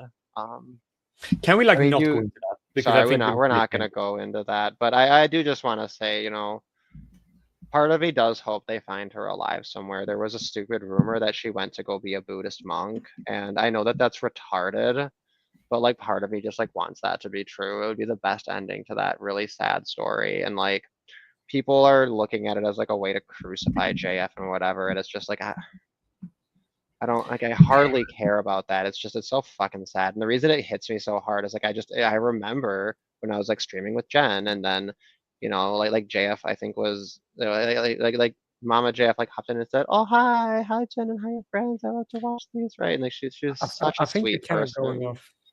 I just wanted to give that little. I just felt that she deserved that. No, you have nothing to apologize for, Terrence. Anyway, Yeah, no, yeah, we'll that continue here. But just yeah. full disclosure, I think we're gonna stick to the disability and intersectionality and maleness for the Yeah, purposes of this we can stream. take the gay part when it comes to access to parenting. Right, we have a natural partition there, and then it means that we're not gonna struggle for content as we go. Good. I like that I Okay. just don't have that problem apparently. I mean, No, at least from because like my when it comes to perspective, men, the you things I talk shouldn't. about are always interesting to me. So yeah, we'll continue here, but I'm looking at hopefully wrapping it up in like 10-15 minutes here. Right, and then I want to say that like because like when it comes to men's issues, you never run out of it, and when it comes to intersectional men's issues, you absolutely don't run out of it. But they're still not less important because of that. Like Yeah, like we had infinity and then we multiplied it. It's like cool. yeah, because like you have a man, and then okay, which kind of man? Oh, these all kinds. Yeah, we need to go through all of it because otherwise you don't care about the group as a whole. Only like some in the group, it doesn't have the other problems. Even though they had a lot of problems because of their sex too, so it's still a men's issue. Like, okay, but now moving on, and then is that it's not just that like having a psychosocial. Now I'm going to talk about having a psychosocial disability, but this bleeds up to have a somatic disability too, right? That is that if it comes to the point where a man and a woman actually does have a relationship, right, and they do have kids, right, and then the relationship ends, right. And if a guy has a disability, regardless of that being somatic, of that being psychosocial, might make it very hard for him to take care of a kid independently, depending on how disabled he is. Or people might think that he's not good at taking care of a kid on his own because of his disability, despite that he is, right? But if you have a psychosocial disability and there is a divorce, completely able-minded men, I suppose, they get it. They get the shit, right? But if you're disabled, you're fucking screwed.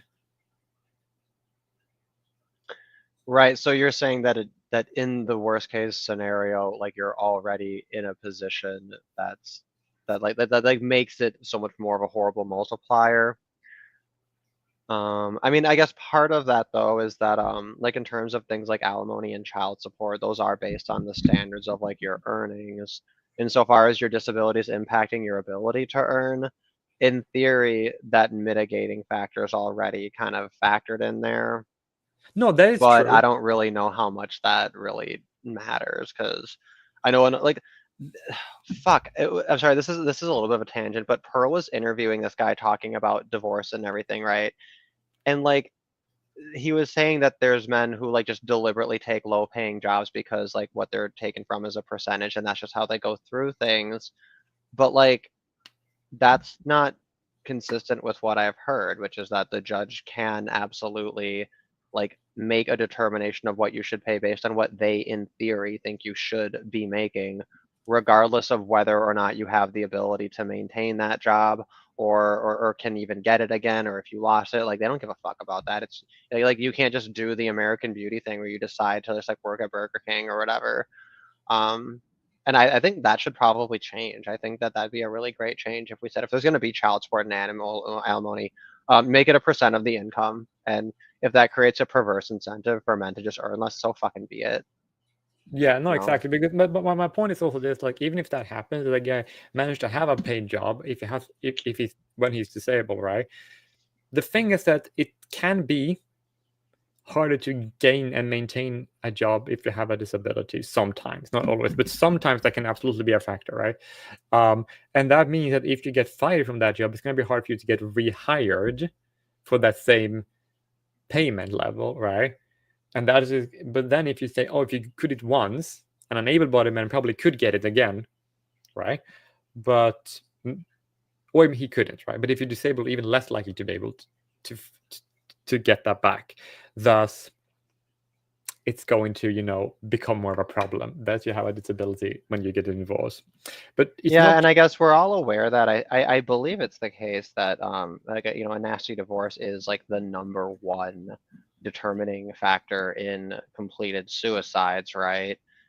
And then there's also the conversation to be had about the degree to which like specific disability has put you more at risk for offing yourself.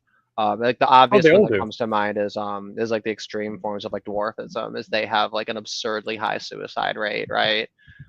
Because it's just such a radically like unfair, destabilizing like thing. They have such hard lives relative to just about everyone else, right?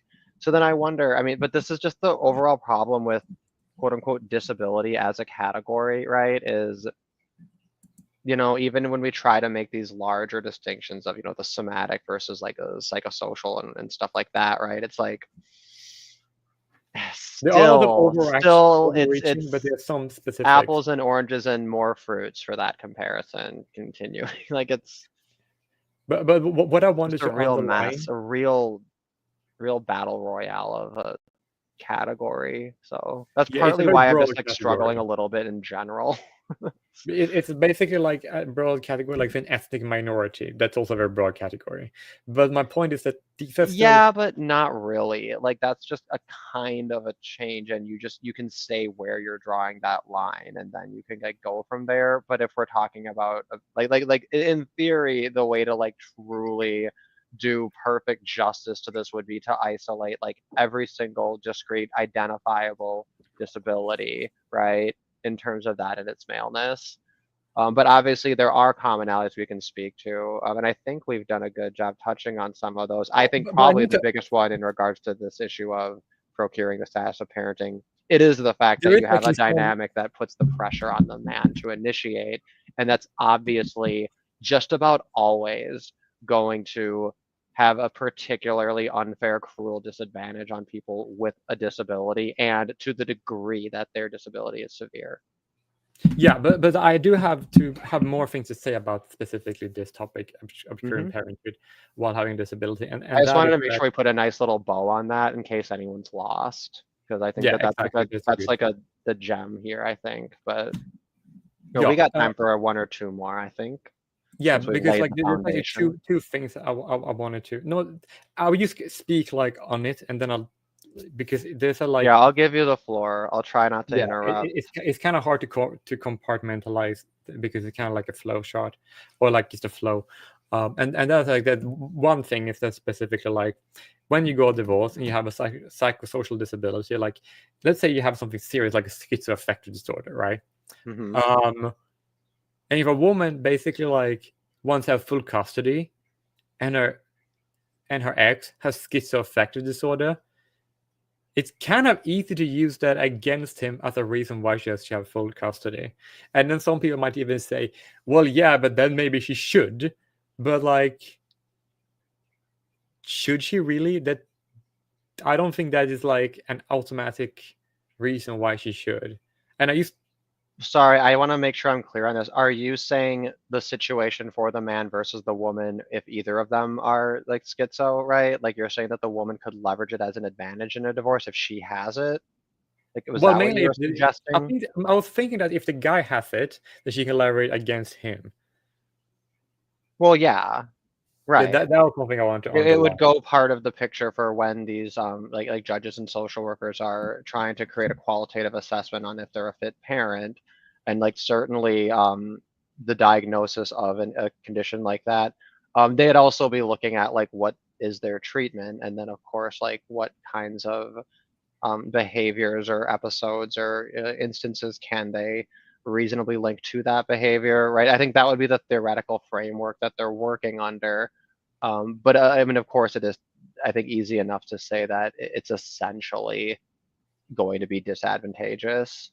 Yeah, no, of course, of course. Maybe like sometimes it might not even be an injustice, but it's still like would be a very a drawback, because that means that like it that means that like even if you can't even fix it, that means that like your relationship is more important for you to maintaining custody of your children compared to, even more so than compared to men in general, which is like already quite high. I'm sorry, you're saying if you're a schizophrenic, then maintaining the relationship is more important and more of a priority than if you didn't? Yeah, because like in order to maintain child custody, it is. Well, oh, okay, yeah, because you would need to offset the prejudice of it. Now, if we're going to compare it though to like you gender flip it, right? Because this is how we have to figure out how is it intersectional, right? Because if it affects men and women equally, it's not intersectional. I think it'd be obvious, like a safe assumption to say like that kind of a diagnosis for the woman is not, it's also going to be a drawback, right? Yeah. But the degree to which it's a drawback, I think it is very like the big picture of it. Definitely, it's going to impact a man more than a woman, because part of it is it's like when you're looking at denying a mother her parental rights, she is seen as like a person and a victim, right? And Right. then you can kind of say, well, look, like she has this disorder and this disorder, right? are we really going to add on top of it separation from her children, and think about how that's going to impact her mental issues, right? And think about like don't you think that if we're going to help her and rehabilitate her and like make this all work, like we really do need to preserve that relationship, because it's the foundation of how she's going to learn to cope with it and to work with, you know, these disabilities that aren't going to change. You know, and I think that basically we'd want to have the same perspective and empathy toward fathers in that position. But of course, I think the attitude is more so, well, he needs to separate himself and he needs to prove that he can be self-sufficient and he needs to get his shit sorted out before we would endanger children by allowing him to be near it, right? Like, I think that those perspectives are the dominant ones. They're derived from traditionalism, from feminism, right? And then it would you say that like, well, then it would basically always say that, well, we need to think of the kids first, but they only do that when it comes to fathers, not when it comes to mothers. Right. Way more. This was something that if you look at, it was in the first International Conference of Men's Issues. It was Ann Cool's speech, Senator Ann Cool's. She pointed this out, that when they were trying to draft these laws and implement, you know, the standard of, you know, what's best for the children's best interests, right? That it did get immediately co-opted in that way to basically just per se assume that basically they used the presumption of the custody going to the mom and said that in turn is in the best interest of the child, right? They just, it's all sneaky definitional movements. But if you want like more detail on that dynamic specifically, the first International Conference on Men's Issues, that was 2014, I do believe. I keep forgetting the fucking years, but I can like segue that into like the final point and points rather that I want to make about disability, and that is that if you have a physical disability that prevents you like from moving properly, then like if you are like but I'm just going to but in order to get there, I'm fighting to get how I'm fighting to know how you got there, and that I'm not I need to explain too, and that is that let's just tell like another type of disability, like if you are like in a wheelchair, for example, which you are for a plenty of many different reasons. Like there's so many disabilities that could make you need a wheelchair, for example, right? Right, like it might be a full-blown paralysis, it might be a muscular issue. Right, and many muscular issues are more likely to affect men anyway, so. That one I'm curious about, I suppose. There's like some disabilities, for example, like if you have muscular dystrophies tend to affect men more often and men more severely, and the same actually is the case for the disability of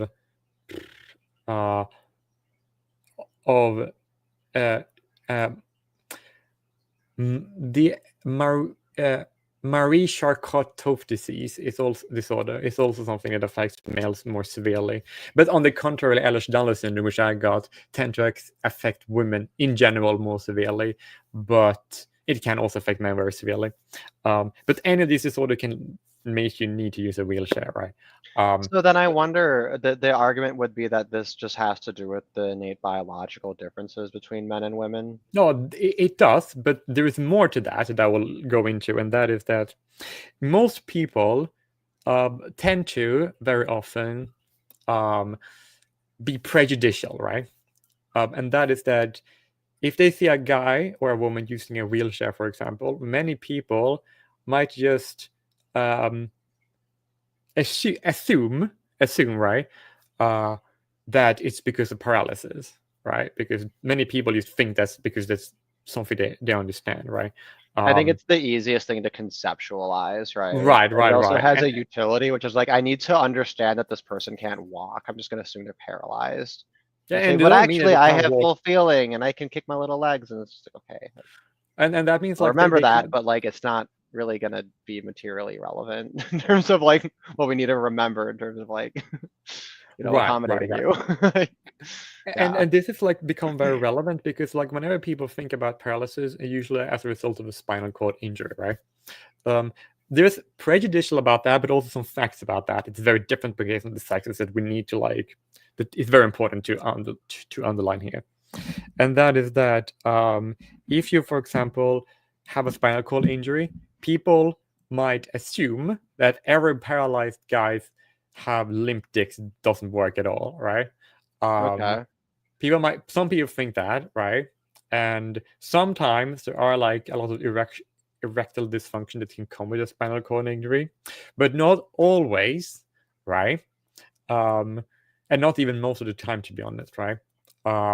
Basically, what it tends to happen is it tends to like still happen very often, but it doesn't happen as predictable as it does for a guy who doesn't have a spinal cord injury, for example.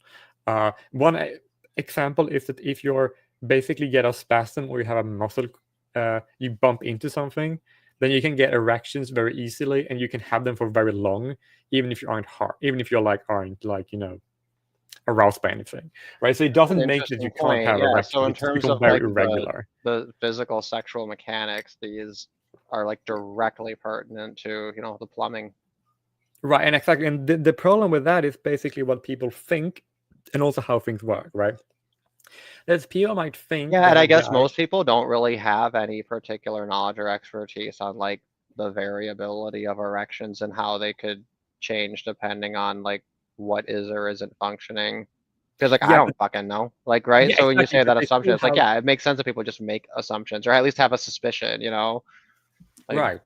So therefore they might use and like you're not things just gonna that, casually ask someone that. Like, no, exactly right. But that's the reason why if a guy, for example, is in a wheelchair, for example, for whatever reason, right? And then he is it, like it might not be because he's paralyzed, but they might assume it's because of his paralyzed.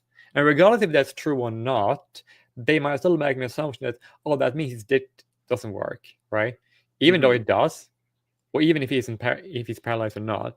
And someone might just like, not show yeah, just interest in dislike him based when on they that, right? otherwise Or, you would. know, and even from like a more neutral perspective, like, well, that's just a mystery box I don't want to fucking open if I don't have Right, to. exactly. Yeah, And then sure. you don't care because like you think that you can't. Oh, but that does not come out because that's not gonna be fun if we're gonna have sex. I'm just gonna buy, even if he's hot as fuck, right? Because he could Right. be very often be. So therefore, they might just like, no, I'm just not gonna bother with that because of that reason, which is like very like wrong, and people shouldn't like like, of course you can reject whoever you want, but if you like don't want to give him a shot that you otherwise think is attractive for that reason alone, you're just missing out, and that's just kind of like, it's just not fair. It's just like not funny, and and a guy really have a good reason to feel upset if he finds himself in that situation. But what I do want to underline here is that he couldn't have a completely different disability that doesn't affect that at all, right? But people just think, so therefore, like, but it's not just that. It's also that if you're a woman with a spinal cord injury, right, you don't have erections when you have sex because you're female. So that factor is completely cancelled because of your sex. Right. No, exactly. Yeah, it is definitively male. This is like a 100% thing that like there's no compromising on. And it's not just that, but like if a woman, because of her cycles isn't affected by her spine, it's not affected by her spinal cord injury. It doesn't affect. It's just a very automatic thing. It's just what her body does. Like you release your gametes on times. If you're male, you do it by stimulation, right? And a lot of Right, guys. so it's more related to everything that's involved there. But then the other thing too is, right, the obvious counterpoint would be, okay, but like if you're pregnant and disabled, like it's almost inconceivable that your disability isn't going to be a relevant factor, and that often it is like a serious like specialized concern, and like you do need like special care and concern. You don't just wing it, right? Like if you're a especially if pregnant you have woman in a epilepsy. wheelchair. Like if you have like Right. epilepsy, then you do like it's very important, Right, right? but I just want That's to like finish one that of the reasons point. why I would rather be a man and a woman. If like if you're gonna Right. have So, kids with but let me just epilepsy. finish the point though, right? But then even in regard to that issue, right? Okay, like if you just say that it's completely like not gonna happen, like you will die, like we're not doing it, like right? Like okay, well then all of the options of like adoption, surrogacy, everything like that, the options which are the exclusive options, like sorry, like your options exclusively consist of those if you're a gay parent, right? Yeah. So the only thing that's then impacted from like the female and disabled intersection is like a tarnishing of what is already a 100% female privilege, Right, right? but that doesn't have but what I have to say about when it comes to being paralyzed, if you're a paralyzed woman, the only problem might actually be like many of your like intentional muscle contraction, which means if you're gonna push, but like the only problem is that your contractions, but they are No, not affected. I think this is an oversimplification. I think we would need to consult like an OBGYN, like with some experts. No, If of you want to course. speak to this with any level of like confidence or responsibility, like Yeah, it's a but I have complicated actually and messy researched enough. this because I have like All right, oh talked yeah. a lot of Maybe I'm women. just speaking to my own ignorance then, because Yeah, I'm because not I can explain particularly this very interested in quickly. vaginas. You can quote No, me no, on I have that. actually like looked into this, and that is that if you're a woman that are paralyzed, for example, the only problem really that can come with that is that you might need a C-section. Yeah, I mean that's kind of a great equalizer, I guess. I don't know if Yeah, you're which is right, it not is, that but big of a problem. Like it's like when it comes to a guy that is paralyzed. I'm not comfortable just saying, oh, just going and getting a C-section is no big deal, right? Like it's No, it is a big deal, but the thing that at the end of the like they have day, to like you take still out your organs and put them back and shit. Like it's just like all kinds of like it makes me squeamish. Like that's a terrifying thing. Like I can't. no, You know, I as get it, but you anti-feminist as still I'm have your not gonna baby. like Yeah.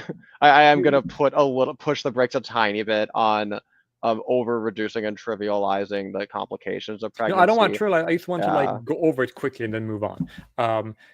Yeah, So okay, go that's a ahead. bit different. I still think it's serious, but with some of men's issues, right? So that's why we don't spend too much time on that. But Right, but my it is point just a is to tarnishing of an exclusive privilege. Kind of like how right. if you're My like a point is to fat, say that ugly woman, you get treated like an average man. It's like you bottom out at the top you're still standard for men. above the average man and Yeah, the male exactly. equivalent. That's the point I was getting at. Yeah, exactly right. So therefore, if a guy who's paralyzed, for example, right, that is it might be very hard for you to get your semen to get out of your ball sacs, your epidermis, and getting into your partner through. Well, it might actually be harder for you to physically orgasm, but you can still do it. But that is usually needed for you to have for you to impregnate someone, but not needed Right, if you are a woman to get pregnant, right? right. But usually if a guy with a spinal cord injury ejaculates, that doesn't mean he's going, or orgasm doesn't mean he's going to ejaculate. And that means it's very hard for a guy who is paralyzed to conceive naturally. He almost always need to use IVF or something like that. And when you're doing that, that could be quite hard, especially if you're quadriplegic. Yeah, that'll be more of a challenge, right? Than just like an able-bodied man who goes in to donate sperm. And Right, and probably because insofar as the condition has like a genetic component, they might not even. Well, I guess I'm thinking of sperm donation, right? If it's like IVF, I don't know. Maybe they can't fucking no, stop you you if use you your want to own do that. sperm, but you need to like get them out in a very weird way. You can't just get them out ejaculating it out. You need to get it out like otherwise, and that's the problem. And the thing about this, and here Right, it but gets in a going. controlled environment, you get to control for enough variables that I think it's like fair enough to call it an equalized thing, broadly speaking, you know? And here is the gist of it. Here's the gist of it, and that is that when you are a woman who's about to give birth, nobody's going to say, "Oh, we are only going to help you getting special assistant to give birth if you pay this extraordinarily amount of money." They're just going to do it, right? And they're not going to deny you that treatment because you're about to give birth, right?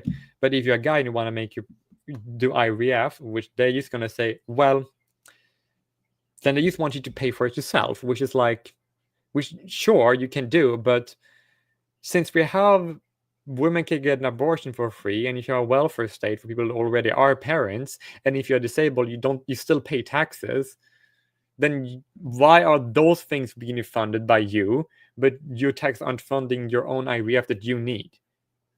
That is a form of discrimination in my mind, by the state, of course, because all discrimination is wrong. And what I'm Right. saying Any is that, subsidy is a moral atrocity and an ethical violation. of course, but if the people that are, but if you have those subsidies in a sexist way in favor of women, despite men being the most taxpayers, then that's a double Yeah, atrocity. So it is a double atrocity. It's like right. So therefore, if you're gonna it have that, fails you on need the to have it equal. deontological and utilitarian standard. It literally Precisely. does evil. It's perfect evil. So therefore, like if you have it at all, then you need to make it sure that it's accessible to all, regardless of your sex and disability. Everybody needs to get it, but it doesn't, because they only care about people who already have kids, not about those who try to get there. But because Right. regardless if you're disabled or not, there are way more men working towards getting there who is not already there. You're literally taxing the guys that are trying to succeed to give to the women who have guaranteed to succeed, who already succeeded. And that is unjust. It's not fair. Of Like, course, in there's a any huge way. number of stable, intact, responsible families that will never exist because all of that money went to subsidize a bunch of Black single mothers. Is just the brass Precisely, tacks of right. it. Oh yeah, there's know, all that racial But then components. in turn, these single mother welfare queens, like it's an entitlement. So like they're not even grateful for the fact that like their entire identity and lifestyle is being paid for and propped up and subsidized on the unrealized hopes and dreams of a bunch of other people who were like more conservative and responsible. But it's not just responsibility, it's also ability, because like if you were like here's the thing, right? Right. And then of course, yeah, to get into that conversation here, it's like, yeah, and then if we want to look at this as like a veil of ignorance thing of like we want people to not have these injustices just by virtue of their birth, right? Then yeah, Well, that what is happened an to them? additional compounding factor because just right out the gate, they have so much more that they have to do, right, in order to reach that standard of being able to procure the status of parenting, right? Because like it's also this, like even if you get this, like you basically have this, right? If you're a guy that have maybe quadriplegia and he doesn't work, right? If he, for example, or she, if it's a woman, right? If you are married, you don't get disability payment, and if you have savings, you don't get disability payment. So these things, I'm not saying you should have them or not, but if you have them, why are they at a up on a condition? And why is the condition that you remain single? That you say that, oh, if you get married, then you lose your money and you can't have any savings anyways. You need to either waste all your savings or just trust it to just give it to your partner without even marrying her, right? But here's the fun, and then you don't get the tax benefits, right? But then she can get paid to be a caregiver if you need a caregiver, right? But he worked very hard to do that, regardless if they're married or not. But if you're married, then he can't get his own money. And if he, for example, he can't have any savings, you're basically making a man that barely can't move his arms, not able to have savings in order to get a disability, which is going to make it even harder for him to get a girlfriend. But if you're female, the guy that just likes you, want to breed with you, are going to be able to breed with you organically, right? And he's already a man. She's already expected to do the most heavy lifting in the relationship anyway. So this is a huge injustice, and it's imposed by the conditions of disability payment that you give by the state, right? And it's that which you sexist. subsidize, you get more of, right? So when you pay for welfare benefits through the state, you are going to create more poor people. When you subsidize single mothers, you are going to create more single mothers. When you create perverse incentives for people to not have intact families, they're going to avoid that. This is just common sense economics, really, common sense praxeology. So yeah, and it's also so unfair that like a guy, just because he broke his back, if he had kids, then his life going forward and his burden on the economy going forward is going to decrease, right? And his he's also going to be more attractive on like the scene, because if a woman thinks that, oh, I'd rather date him, but because he's paralyzed, then I'm not going to, because it's going to be so hard to have kids. Not hard physically, hard economically. Why? Because of the government. So there's an externalizing problem that's imposed on an already existing physical problem. You have to point this out. And why does that woman have to like go and pay money for another woman to be a welfare queen? And she can't have her own babies because the government don't want to give her husband disability because they got married. It's a absolute atrocity. It's not acceptable at all. And then it's also the racial component that many of these or ethnic components of these relationship might be people whose races are contributing to taxes disproportionately more than those who are getting it. So that is also something to be considered. But what I'm saying is that even if you have IVF, can actually be sometimes subsidized for married couples, which is great, because if you subsidize all these other things, then they should be subsidized too. But sometimes they only do it if you're married, and sometimes you can't have this keep getting disability once you get married. So that's kind of like, yeah, that's also kind of like a problem. But it is physically harder for a guy who is paralyzed to breed physically, right? And it's also have the social aspect too, that you can sometimes actually be the main breadwinner, of course, but sometimes you cannot, right? And that is, not his control. It's not part of his genetics, anything. And this is a huge injustice that are imposed artificially by the state, that are laid on top an already physical disadvantage. That it's absolutely disproportionately affecting men to an extremely large degree, to be honest. Yeah, and after this, like through what we've talked about here, I think that is the kind of thing that you kind of can throw out there, right? And I think not a lot of people would state these conclusions in these terms, but I think most people would say, yeah, that probably is true, and it is worth, I think, pondering it to say like, oh yeah, but let's think about how that's true, really. And so let's see, we've touched on at least like I think 2 or 3 pretty solid crystallizable issues, right? Which have to do with, the dating dynamics and expectations culturally are then more negatively impacting disabled people. The physical needs and access to being able to have methods of procreating, right, are going to disproportionately impact males that are disabled. The legal system, I think in particular, is a huge burden on people who have like either social or mental side things, right? Because it's forcing you to engage in this massive anti-socially structured system, right? And that is then the system we use to kind of arbitrate and sort things out.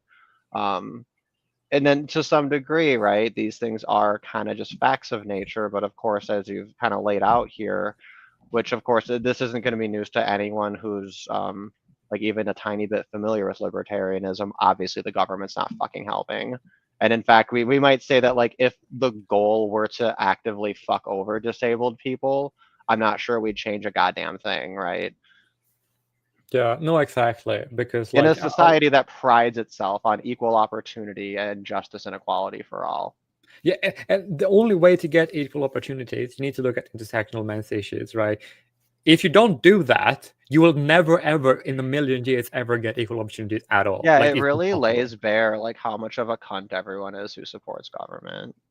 Yeah, but I also want to underline this, and that is that if you literally pay single mothers to have children out of wedlock, then why can't you pay women married to paralyzed guys to have kids too? When they have intact families. It's very weird. And why do you pay someone to like, I don't know, not like to like abort the pregnancy or like avoid getting kids, right? That's free, right? So that's also subsidized, but you don't subsidize IVF. Well, now they kind of are actually going to do that, which I'm saying that finally you're getting one step closer. Like actually one man's issue is actually being considered good. Like, yeah, I have some consternation, some misgivings about that as a method. It's a little bit ends justify the means for it to be subsidized. To me, when it comes to getting men's rights, I'm on balance, I can see the justify all the means, because justification. we need to just get this fixed. Because Right, I see where you're. Yeah, I getting women so much privilege all the time. If a man gets a little bit of that, it's always fair. And it goes back to the observation I made, where often, we see like there's a big pernicious problem, and then we're going to introduce like a neutralizing factor. The neutralizing factor is also problematic in its own right, but it moves things in the opposite direction. But of course, there's a fundamental difference between like having two negative things that sort of counterbalance and neutralize each other, right? Versus just having like a more neutral and fair status quo such that these elements aren't even a part of the mechanics. And if we anchor too much on these, reactionary solutions, to some degree, we're wedding ourselves to the like we're saying that the core problem is going to be there forever, like unless we're very serious about where we're going to draw these lines to eventually pull the plug on these, what are essentially affirmative action policies, or like progressive corrections, right? So I just want policies that exist already, regardless if they're justified or not, which usually aren't.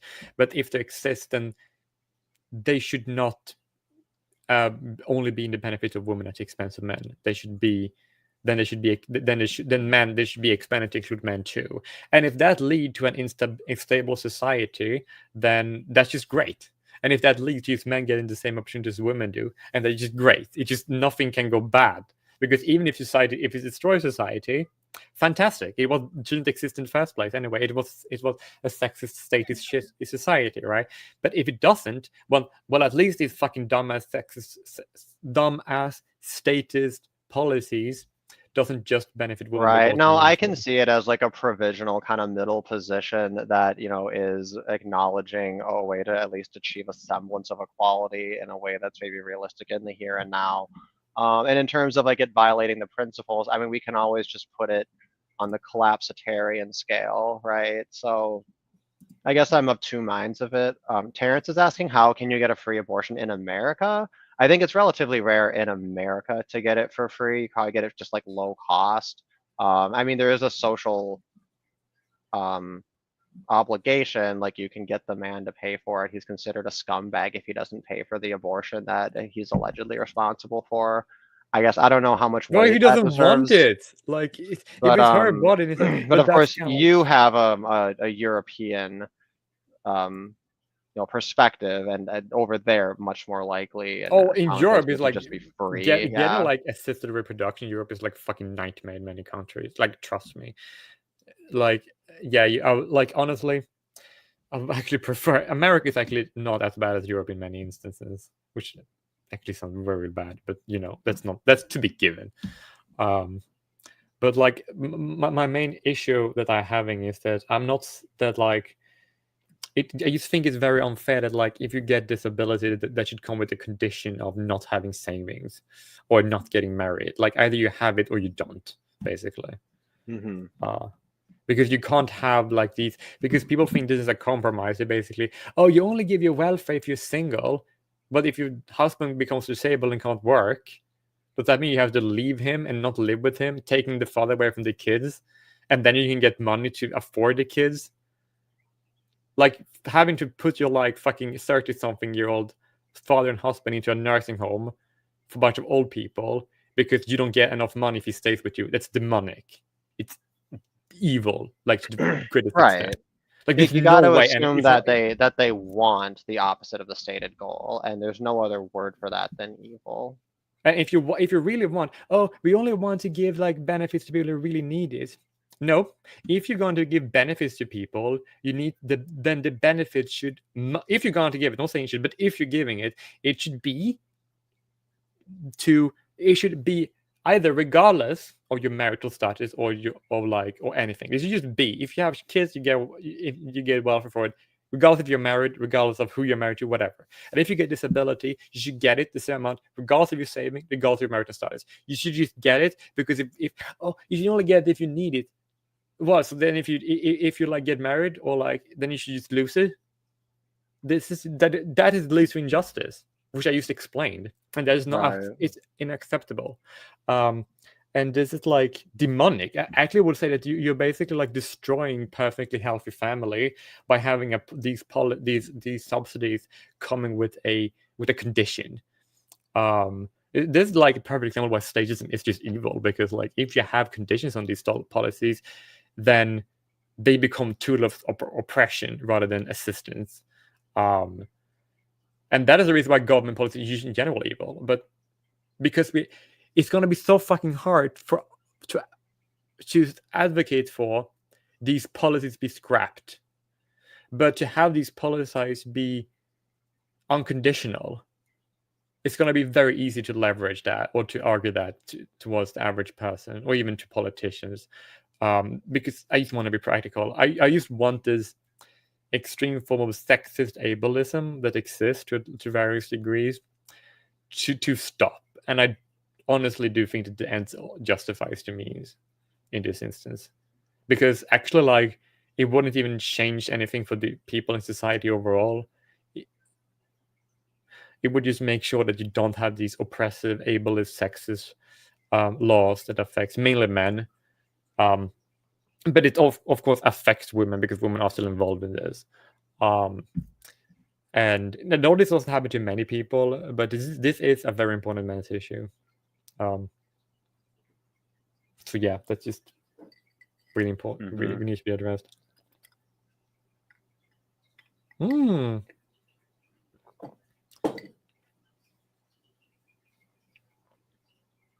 do think it's very good that, like, if insurance do cover IVF, that I was just thinking about that. Like, so I should just be able to Google like what insurance plans cover abortion, and then, like, for example, if that's just like publicly available knowledge, if you're a man, it would behoove you to just not do business with an insurance company that covers abortions, because that's going to be in your pool of things that you have to pay for that certainly don't affect you and will never give you a benefit, right? The only exception is if it's like you have a plan covering your whole family, which includes like a woman and a daughter or something. But why would you want your kids to have abortions? It's gross. Well, I mean, maybe that's their value judgment that they feel like, yeah, in case like they want that as an option, and it's like if that is, you know, an unfortunate circumstance, like I'd rather not have to pay for it also. Maybe. Oh, yeah, But yeah, no, I see what you're saying. Yeah, I mean, if you're anti-abortion, then like it's obviously a non-argument, right? You're not going to be talking about financial savings at all if that's your thing. But yeah, it's interesting because certain states will like ban insurance companies from covering abortion, right? Which But it's I'm so completely funny. fine with. I But don't like care about that. no, but the funny thing is the market already has a solution, right? Like in America, if it's just a thing where it's like, okay, well, here's all the insurance plans, right? It's like, okay, I don't want any of the ones that fuck around with abortion, right? Because I don't want to pay for that. That's retarded, right? And then like anybody who thinks that way, like we're gonna want to go to the pool that doesn't include that, then our insurance is gonna be better and stronger, right? Sex segregated insurance plans should absolutely be a thing. But then all the women will complain when they have to pay more because they're covering more stuff. Yeah, right. I mean, obviously, if you did that, it'll just put a big old target on the male plans, and then, you know, men will never hear the fucking end of it. So yeah, and then you but have that red herring. That's why like people who say they support socialized medicine, like they are cunts. Like that's a stupid fucking thing to say. What they're saying is that like they want to create these broader pools that are just gonna benefit them at everyone else's expense. Okay, can we have subsidized IVF for guys who need it because of disability, and surrogacy too for guys who want it? I mean, in an ideal sense, no, right? No, but I'm just saying that if you have socialized medicine, then you should have right. But that's a big if, yeah. But if it's socialism, then fuck it, let's do socialism all the way down. Let's go collapsitarian. Yeah, but even if you had one fucking dumb, because we went over all the policies, like that, it would be much more better if these dumbass social policies did not come with a condition. Right, and like one thing that really like pisses me off is this entitlement that breeders have of like, oh, well, I should get extra tax benefits to help support my family because we're so much more important. It's like, no, these are your fucking choices. You take responsibility. I have like, oh, but we're so important for society. No, get fucked. You're a bunch of socialists. Like, I like your bloodline is like a toxin to the people around me because of your brainwash and your ideology, right? Like, how dare you assert that your progeny are a net benefit to me?